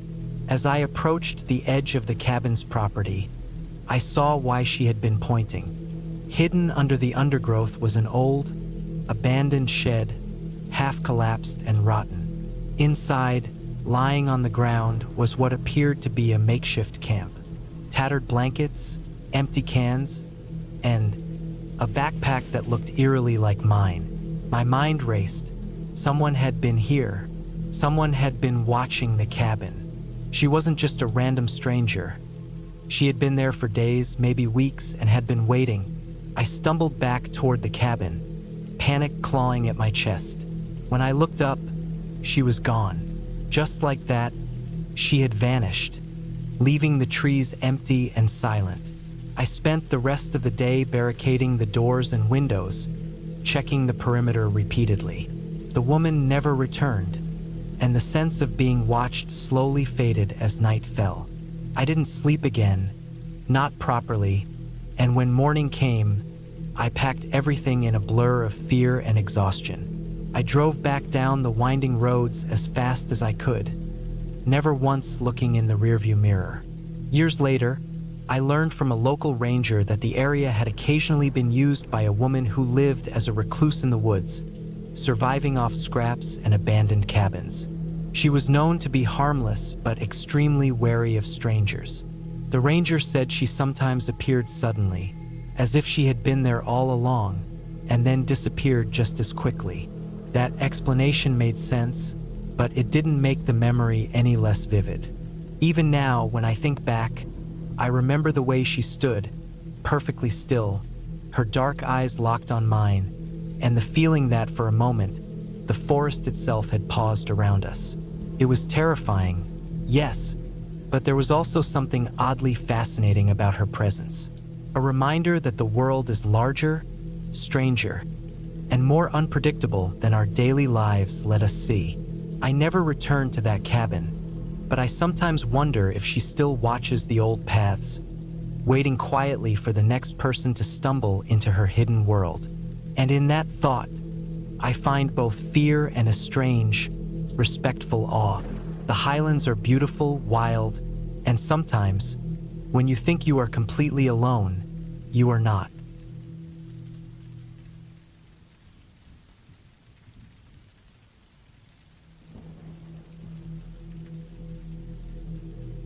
It was the winter of 1998, and I had decided to take a break from the city life that had been suffocating me for months. I was 28 then, tired of the endless noise and people who didn't know the meaning of personal space. I packed my old backpack, loaded my hunting rifle, and drove up into the remote forests of northern Minnesota.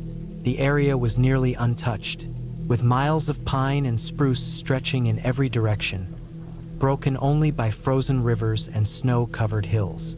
I'd rented a small, rustic cabin for a week, far from any road, any neighbor, any distraction. The kind of isolation that promised peace or something else entirely. The cabin itself was nothing fancy, more of a hunting shack really. The walls were pine, weathered gray from years of storms, with a small stone fireplace at the center. There was a single bed with a thin mattress, a wooden table with 2 chairs, and a rough shelf holding a few tin cans of beans, a pack of rice, and some old cooking utensils. The door had a rusty lock, and the windows were thick, frosted glass. I liked that everything felt rough, untouched, real. The first 2 days were quiet, almost unnervingly so. I hiked along frozen streams, my boots crunching against the snow, tracking deer and rabbits, taking photos of the forest. The air was crisp and heavy, and at night, the wind whispered through the trees, rattling the cabin. I kept telling myself that it was just the wind, that the forest made noises, snaps, rustles, distant growls. But by the 3rd night, I realized something about the sounds was off. I woke around 2 a.m., the wind cutting through a crack in the cabin wall. My rifle was across the bed beside me, and my dog, Max, a German Shepherd mix, was growling low in the corner. I froze, listening. There was a sound I couldn't identify at first. A slow, deliberate step, crunching the snow outside, then silence, then another step. It didn't move like a deer or a wolf.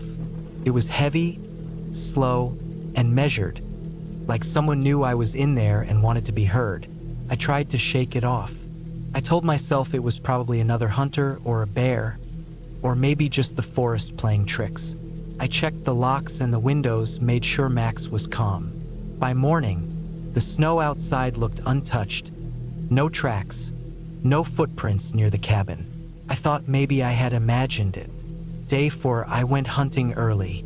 I wanted to get away from the cabin, to keep my mind off whatever had woken me.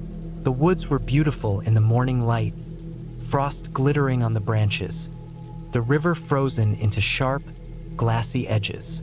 I walked for hours tracking deer, but when I returned, I noticed something immediately. The front door of the cabin was slightly ajar. I know I had locked it. I always locked it. My heart started racing and Max growled again. I nudged the door with my shoulder. It creaked open. Inside, everything seemed normal. Nothing moved. But on the floor near the table was a fresh set of footprints. Small, wet, leaving tiny prints on the wooden floor, leading toward the back window. I followed them, stomach tightening, and saw they stopped abruptly. The window was locked, the latch intact.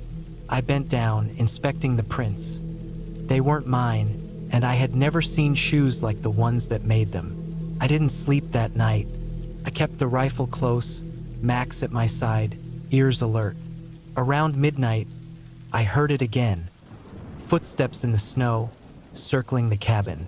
Slow, deliberate, careful not to leave obvious tracks. I peeked through the frosted window, but it was impossible to see anyone. The forest seemed empty, silent except for the crunch of snow. I realized then that whoever or whatever was out there knew the terrain, knew me. By the 5th day, I had made a plan. I would leave at first light. The cabin was supposed to be a week-long retreat, but I couldn't stay another night knowing someone had been watching me. That night, I prepped everything. Rifle loaded, backpack ready, Max by my side. I double-checked the locks, listened to the wind, and waited. Hours passed. Just before dawn, I heard it again.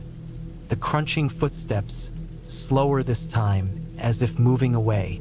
Relief and fear collided in my chest. At 6 in the morning, I started packing the car.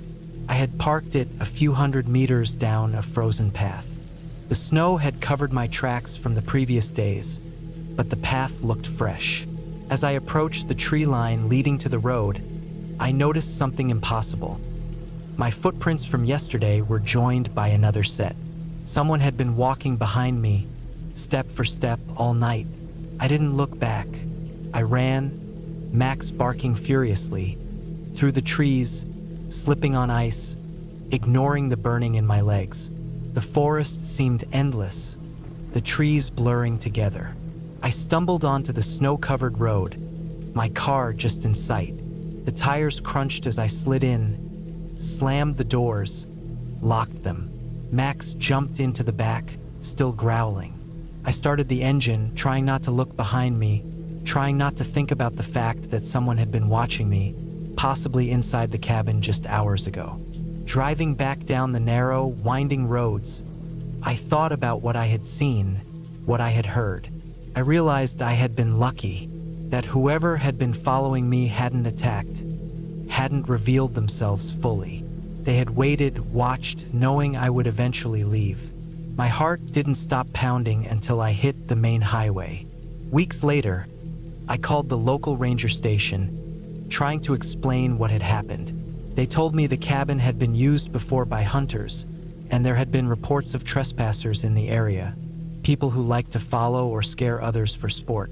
They called them shadow hunters, locals who knew the woods better than anyone, and sometimes targeted unsuspecting visitors.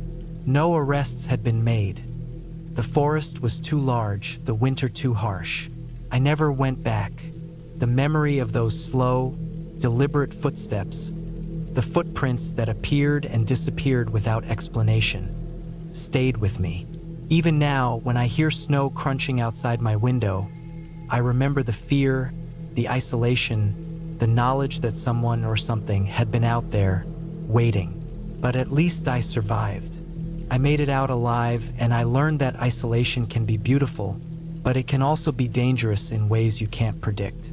The forest keeps its secrets, and sometimes those secrets are closer than you think.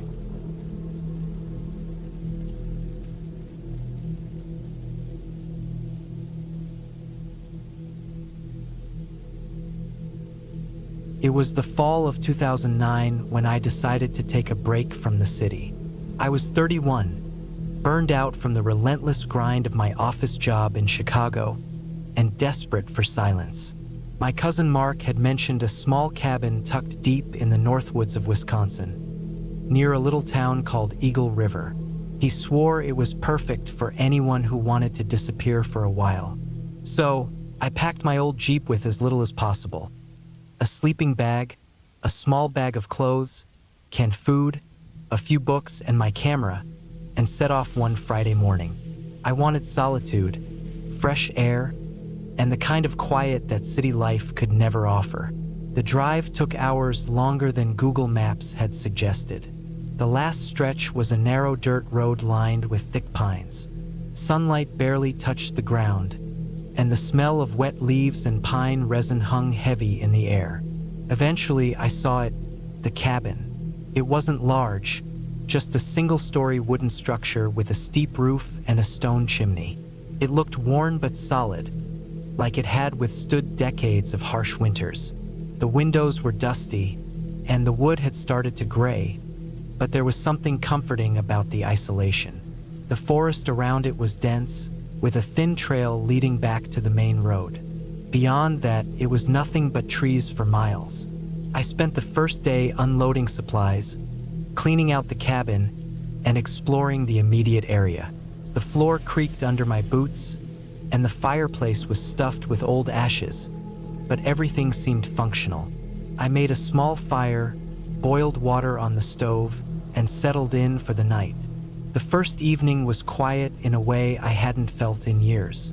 I sat by the fire, listening to the wind through the pines, thinking that maybe this was exactly what I needed. Night came fast. The cabin had no electricity, only a single lamp fueled by kerosene. The shadows cast by the flickering flame were deep and restless. I was halfway through a book when I heard it, a distant crunching of leaves. At first, I told myself it was a deer or a raccoon. The forest was alive after all. But the sound was too deliberate, too rhythmic to be random animals. It moved closer and I froze. I grabbed a flashlight and crept to the front door. I looked out into the darkness. Nothing, just the silhouette of trees, swaying slightly in the wind. I waited. The sound stopped. My heart was racing, but I told myself it was just nerves, just the isolation playing tricks on me. Still, I double-checked the locks on the doors and windows before crawling into my sleeping bag. Sleep came slowly, punctuated by every snap of a twig and gust of wind. The next morning, I explored further. I found a small creek not far from the cabin and some remnants of an old fire pit, suggesting someone had camped here before me. The forest was peaceful in daylight, the sun streaming through golden leaves, and I almost laughed at how jumpy I had been the night before. It wasn't until the third night that things escalated. I was making dinner, simmering beans on the stove, when I heard the sound again. Footsteps, clear, deliberate, crunching on the forest floor, circling the cabin. I froze. My dog, a golden retriever named Scout, who had been curled at my feet, lifted his head and growled low. That growl sent a chill down my spine.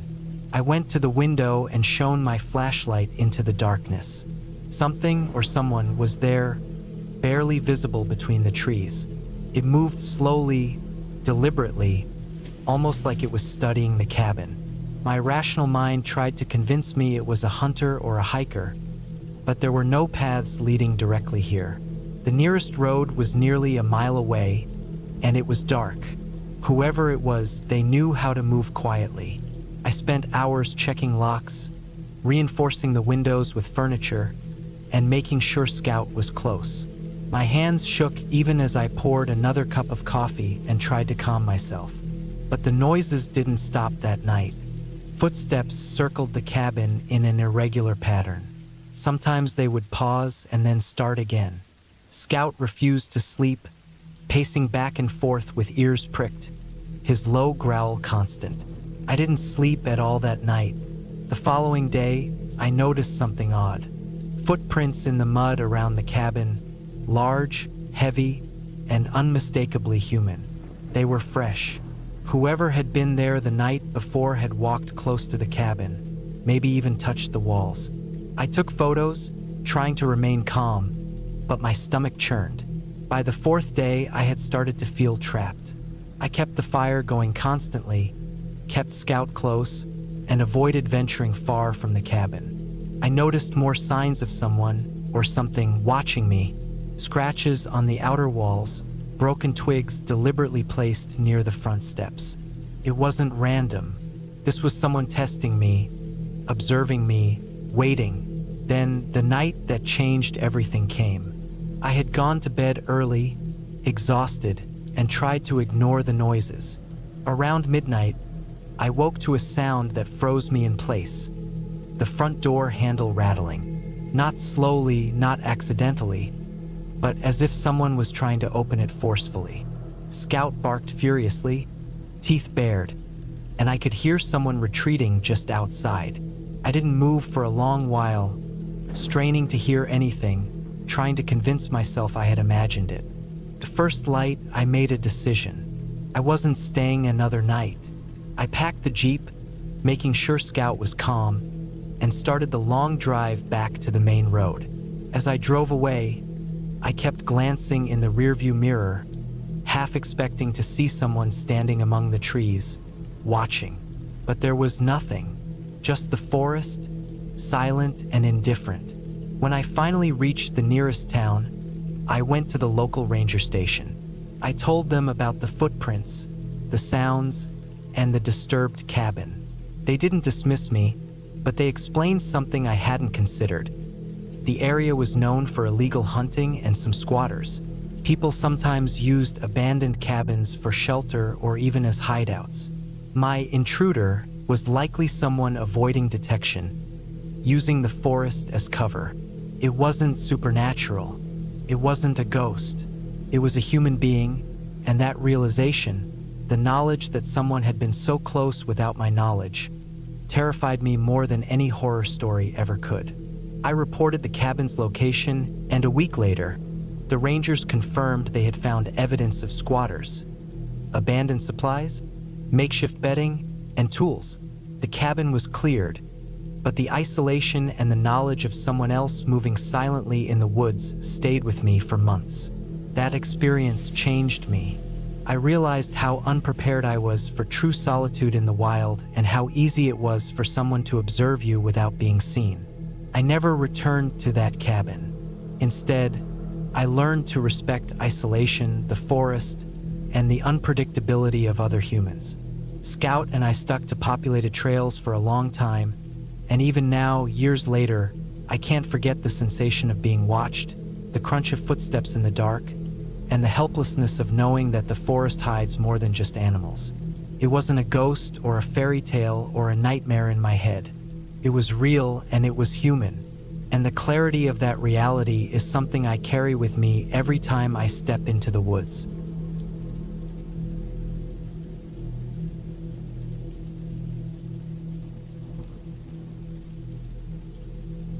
It was the summer of 2018, and I was 28, desperate for a break from the constant noise and chaos of city life in Denver.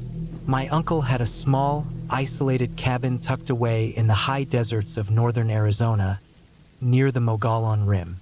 I didn't know much about the area, except that it was vast, dry, and mostly empty except for the occasional hiker or hunter. The promise of silence and solitude pulled me in, and I packed my bags, a few supplies, and my old backpacking gear, thinking I'd spend a week alone, hiking, reading, and reconnecting with myself. The cabin itself was modest.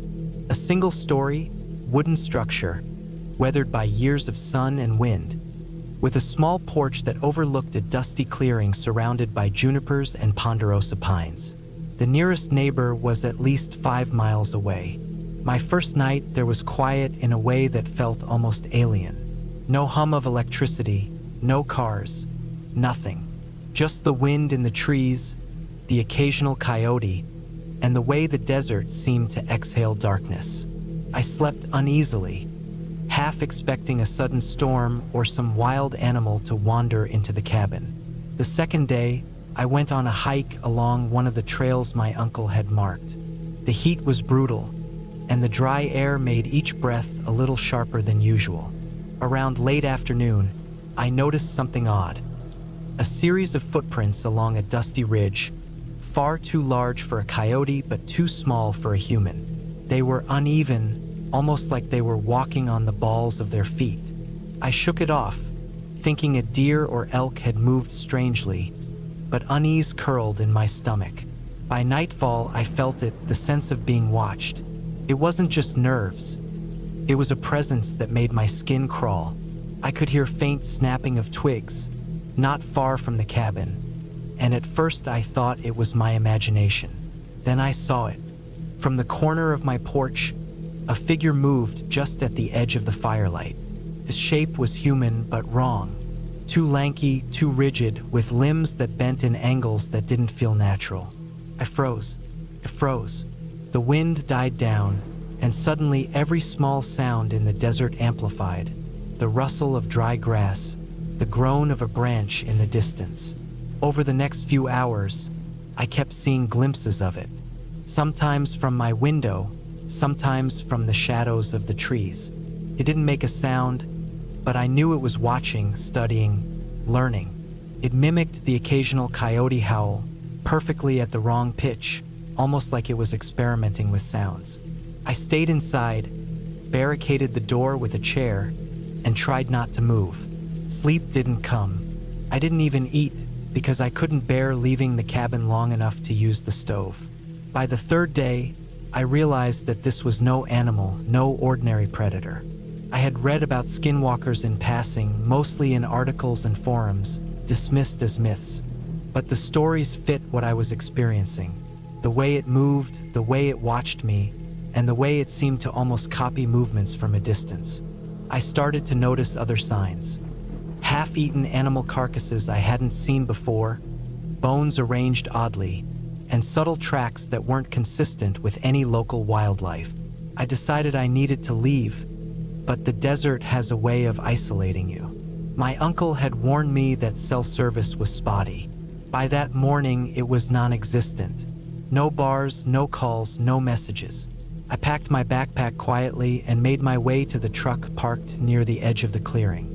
Every step I took felt amplified in the silence, and I couldn't shake the feeling that it was following me, its shadow stretching longer than mine in the early morning sun. As I approached the truck, I noticed the first real sign that terrified me beyond measure.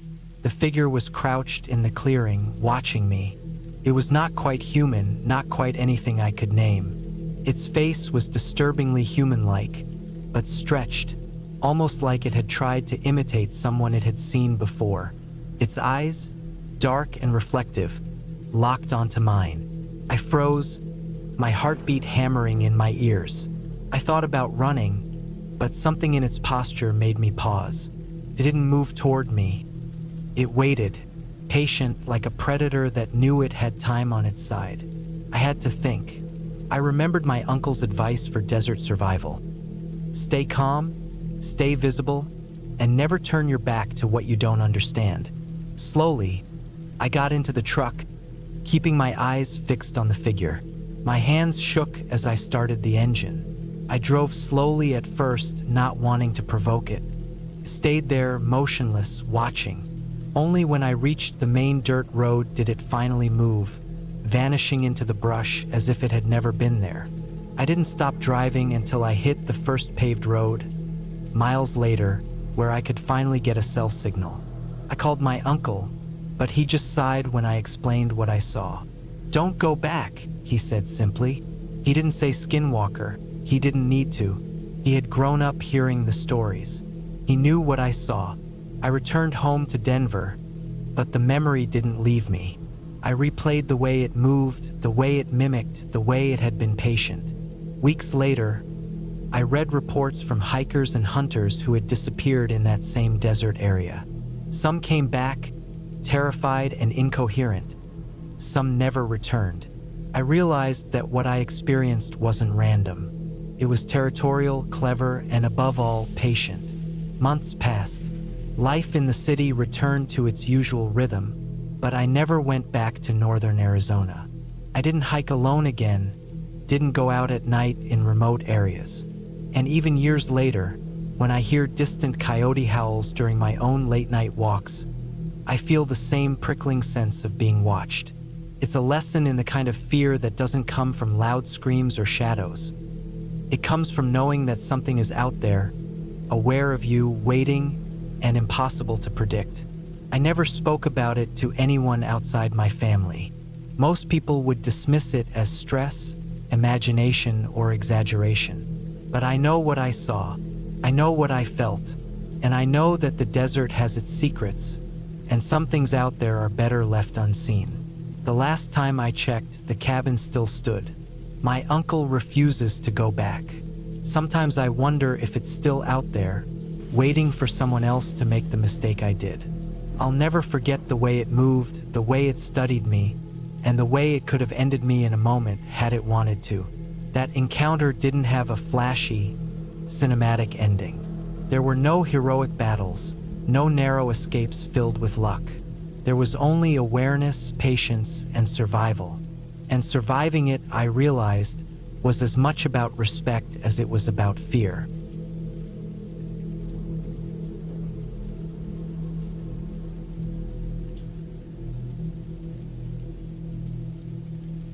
I never thought a simple trip to the mountains could turn into something I'd never forget. But that October weekend in 2019 changed everything. I was 31, living in Portland, and needed a break from the constant hum of the city.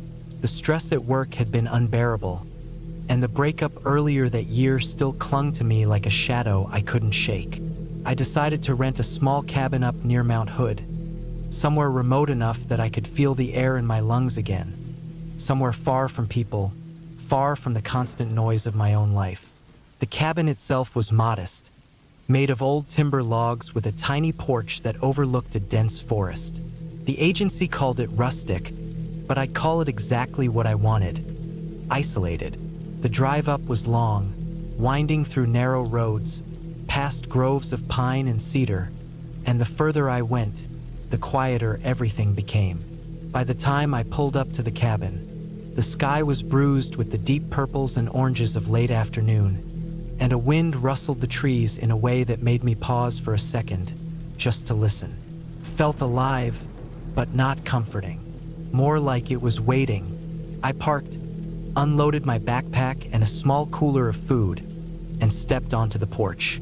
The boards creaked under my boots, a thin, dry sound that echoed too loudly in the quiet. I locked the car and let myself in, and the smell hit me first. Damp wood, the faint tang of smoke from previous fires, and something else I couldn't identify. It lingered in the corners, making the air feel heavier. I shrugged and carried in my stuff. The cabin had a single room with a loft above for sleeping. A small wood stove stood in the corner, and shelves lined with dusty books and tools occupied the walls. I set my backpack down, unpacked some essentials, and lit a fire in the stove. The flames cast long, wavering shadows on the walls, and for the first few minutes, I felt the peace I'd been craving. I sat on the floor near the fire, letting the warmth seep into my bones, listening to the wind move through the trees outside. As the night drew in, the wind grew stronger. At first, it was just the occasional gust, rattling the windows and whistling through gaps in the logs. But then it became sharper, more deliberate, slamming against the cabin walls in a way that felt directed.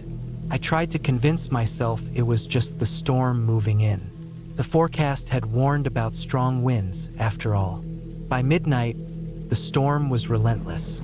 Rain began to lash against the roof, drumming a harsh rhythm. I sat on the porch for a moment, looking at the black forest around me, the trees bending under the force of the wind.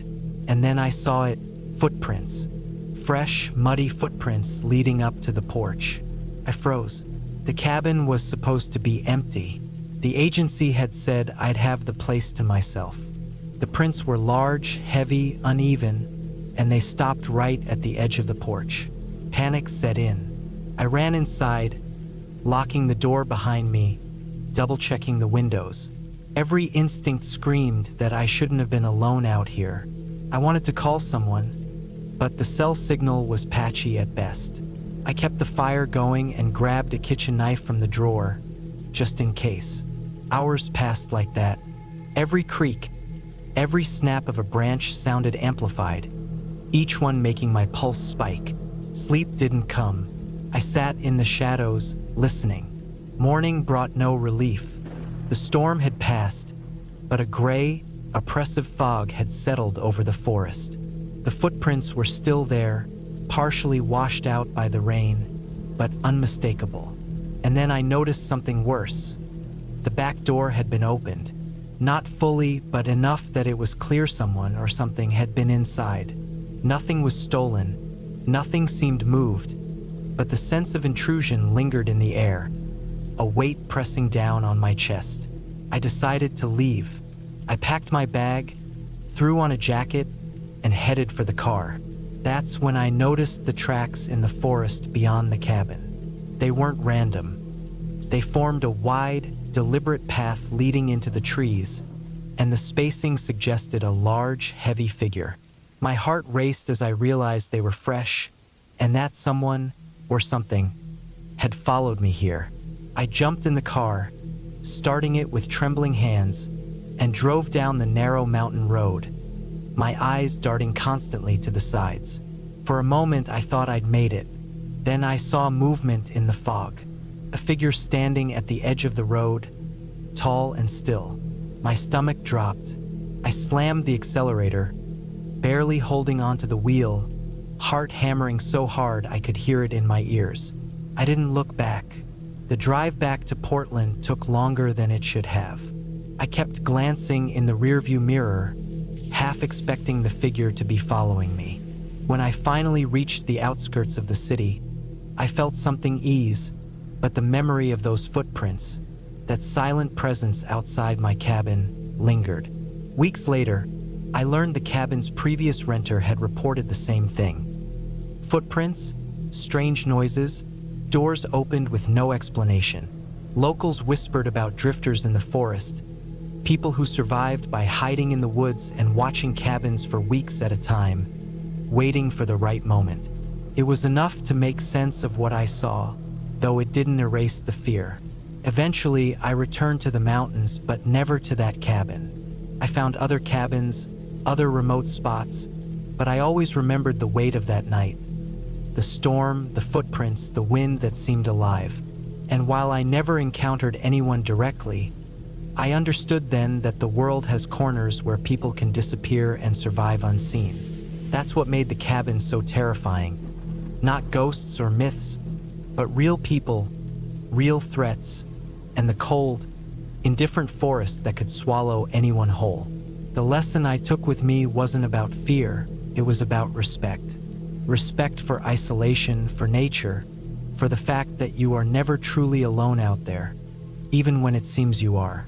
The cabin remains in my memory, a perfect, terrifying lesson in reality. I never went back to Mount Hood, but sometimes at night, when the wind rattles my apartment windows, I remember the smell of wet wood and the weight of those tracks outside the cabin. And I realized that, even though I survived, That forest didn't stop being dangerous. It was just waiting for the next person who thought they could walk into it unafraid.